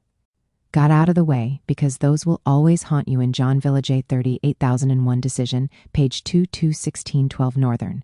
These hearings, despite some things are very positive in your behalf, there are the other sides which far outweigh the positive side's case, and we feel that you still need quite a bit of work to, be considered for parole. And of course, the commitment offense was inexcusable. It was reckless. You had a lot of opportunity putting yourself in that situation of Mr. Juan Carlos Medina. We do realize it was gang-related, and those things happen out there. That's just a poor excuse. You have an extensive history of being involved in crime and violence. You kind of grown up that way, so that is your lifestyle. You were that way as a juvenile, and then you ended up committing the offense. You went into prison, and you continued with that lifestyle for many years. All of those cases, you are a leader. There's some good things about that, and there's some bad things about that. Obviously, being a leader in a violent environment, which you were, is not a good thing. But in terms of maybe later on in life when you get yourself going in a free community, that's going to be a positive thing, as long as you relapse or get some other criminal activities. But you've basically John Villa J -30 8001 decision, page 3 21612 Northern. Grown-up environment, so you still have time to delve into that. And we don't think you've done that enough. You certainly did not present a relapse plan, which is vital because generally you see a lot of those in the persons that are long drug history or alcohol history, but nevertheless, because of your age, and I think you're around 36. Inmate Villa, 38. Presiding Commissioner Figueroa, 38 years. There's that you have to be aware of, those areas you have to have delved into and say, look, you know what? I may not be happy with what I'm doing, or I may not be happy with the progress that I'm, going through right now in my life. And you may be lured into some other criminal activities where you can make the fast buck. Who knows? But identifying those and understanding those is what's important here. And writing them down and being able to convey those to a panel is what's important here, because the panel is looking at that as a possibility. It's just like alcohol. There's certain things that lure you into this. We don't really know what it is, but obviously it's had you hooked up for quite some time in your life. John Villa J, 38,001 decision, page 4 21612 Northern. You've loved to be in that position of power. You like to be controlling. You love to call the shots, and you have no hesitation to calling shots that are violent. You see what I'm saying? That's the picture that I think you paint to us, and you need more time to delve into that and deal with that. So that's very important. Self-help classes. Those are important. And those are the nexus that we create between the crime itself and of understanding the causative factors and putting them down in some kind of a relapse plan, attending some more. It's a real touchy thing. This is going to be a 5-year denial, sir, and I'll tell you why, because we feel that your comprehensive risk assessment is the worst we've seen in a while. So coming in with a high, to be honest with you, I don't think any panel is going to give you a parole date with that type of a comprehensive risk assessment. So that will it'll always be hanging, over you. When you walk in that door, trust me, the next panel is going to look at that in a negative way. So you need to have that reduced sum. And if I were you, I would concentrate on some of the areas that the psychologist discussed with you. John Villa J, 38,001 decision, page 521612 Northern. Because obviously you've given impression resulted in a real negative. In some ways, a negative psychological report. I'm not encouraging you to lie or anything like that. Be honest. But understand that the image you present is somewhat, puts you in a spot where I don't think that they see you as having insight, remorse, really caring, grandiose. No, kind of you're up here and you're not really paying attention to what you did. So just look at it. I'm not an expert in that field. And try to delve into those areas so that you can talk about them to the analyst. And that's going to be very important. The other thing is you still have an opportunity to submit a request to have an earlier hearing date if there is, enough information and you've done enough in your programming, and your counsel will give you that form where you can file it down the road to be seen sooner than the 5-year period. But in all fairness, giving you the next lowest 3 years would have made it. You're just getting set up for another denial, not that you're going to get on next time you go see the panel. You addressed, I think, the issues we've discussed, and you should have John Villa J. 38,001 decision, page 62, 1612 Northern. A new psych report, hopefully be, more favorable towards you. I'm going to ask Deputy Commissioner Roberts if he has any. Deputy Commissioner Roberts, I'm just going to go over a little of that again, and then I'm going to talk about some positive things. Like the commissioner said, we most response. Under Marzi's law, we have to. First threshold's 15 years and then 10 years. And we found clear and convincing evidence that you didn't need that lengthy of a denial because we found, again, very ugly, 0.6. Then things start to change. That's clear. On records, for me, it's kind of clear. And you had been working. You got some positive work notices there. You got your GED. You're starting to self-help. More work in that area so that you could come in and show a panel that you do know what the causative factors of a life crime are, that you can lay that out. That you can lay out what your plan is to deal with any of those issues, to today. A lot of that is, and we think you're real capable, because you have thought about a lot of things, hasn't been well directed, and those will help direct John Villa J. 38,001 decision, page 72, 1612 Northern. You get right introspection, you need to be able to show that you understand what it is, have these tools in place that make sure you're not going to do that again, and then you can ensure a panel. You ensure the public that you're no longer this dangerousness to them, unreasonable, this dangerous, because today you were able to do that. And that leads us to conclude that you would be, because we know people that don't have the right things in place. They're going to reoffend. And unfortunately, you have a very violent past, so you could reoffend. More likely, you have those in place. Again, you're a smart guy, you've done a lot of work on your own recently, and you are able to organize. We talked about that. So those things are important. Those are both the reasons why, not today, why we thought you were dangerous, why we didn't think a long-term was now. That. But again, it centers around you're not going to get a new psych in less than 5 years. So if you were to go in, even if you did a lot of good work, you got to overcome that psych somehow, and that will be extremely difficult. It wasn't the only thing we talked about today, because again, we John Villa J. 38,001 decision, page 8-1612 Northern, talked about it wasn't the sole thing we decided on. We did take into consideration, talked, like the commissioner said, but it was one of several things that you need to work on, and we think you can, if you get the right programming, get focused the right direction. You seem to be headed, turned the right way, but to get it focused and get to dealing with those causative factors and the real things, the remorse, and it's going to be difficult. You and I talked about that. It is difficult because it's touching the very core of why you got in what you did. Very concerning from the panel. Like you said, you had a business, you had a wife with a kid on the way. Why on earth were you involved in gangs at that point? And so you're learning that it was wrong, but you're trying to find out why it was. And that's what we need to know.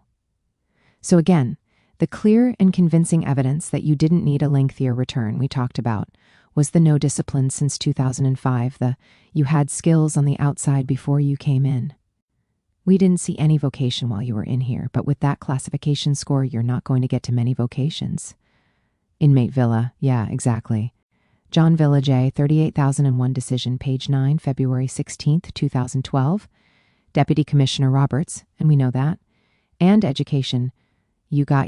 But you did get your GED way back in, 96. So you've been working on things, and then you've been to good work. So with that, I'll turn it back to the commissioner. Presiding Commissioner Figueroa, okay? So of course, we've talked about the comprehensive risk assessment by Dr. Steinford on April 4th, 2011. You were a high risk for violence. And to reiterate, so that you do have a clear understanding of this, the way the view of the panel is that you were involved in the gangs. You fired the gun. You put yourself in the leadership position, founder of Westside, numerous 115 seconds after you got in here, many of them violent. That's what they're going to be looking at. Member of EME, recently debriefed. It's recent, even though it was, 2006. That's recent, No relapse plans. So those are just horrible areas to overcome. But you are definitely, you're going in the right direction. And I'll be honest with you. This almost could have been a 3-year, but you're just not. Sincerely, you would not have had a shot, I don't think, for next time around. But anyway, based on these John Villa J. 38,001 decision, page 10, February 16th, 2012. Findings, we conclude, Mr. Villa, that you pose an unreasonable risk of danger and a threat to public safety. if you were released from prison, and accordingly the panel finds you ineligible for parole at this time. The decision is not final. It becomes final after 120 days and after review by the Board of Parole Hearings Review Unit. And then the decision becomes effective after 30 additional days, at which time the governor could review it. And if he has any changes, he'll notify you in writing. And we did talk already about the length of denial. As you know, under Marcy's law, we honor 15, 10, 7, 5, and 3 years. Those are the years that we can select, and we did not find the clear and convincing evidence, and of course the higher denial years, and 5 years, as Mr. Roberts says, we thought was appropriate. And I have already mentioned to you that you can request an earlier hearing denial period than the one issued today. Your counselor will talk to you about that. And with that, I want to thank everyone for their patience. The hearing is now adjourned. The time is approximately 2:50. Deputy Commissioner Roberts, good luck to you. 25-2-16-12. I, Jones, as transcriber, hereby certify that the attached proceedings in the matter of the life term parole consideration hearing of John Villa, Ironwood State Prison, Blythe, were held as herein appears. Further, this transcript is a true, complete, and accurate record, to the best of my ability, of the recorded material provided for transcription. Janice Jones, February 29, 2012, Northern California Court Reporters, copyright 2012, all rights reserved by BPH Northern.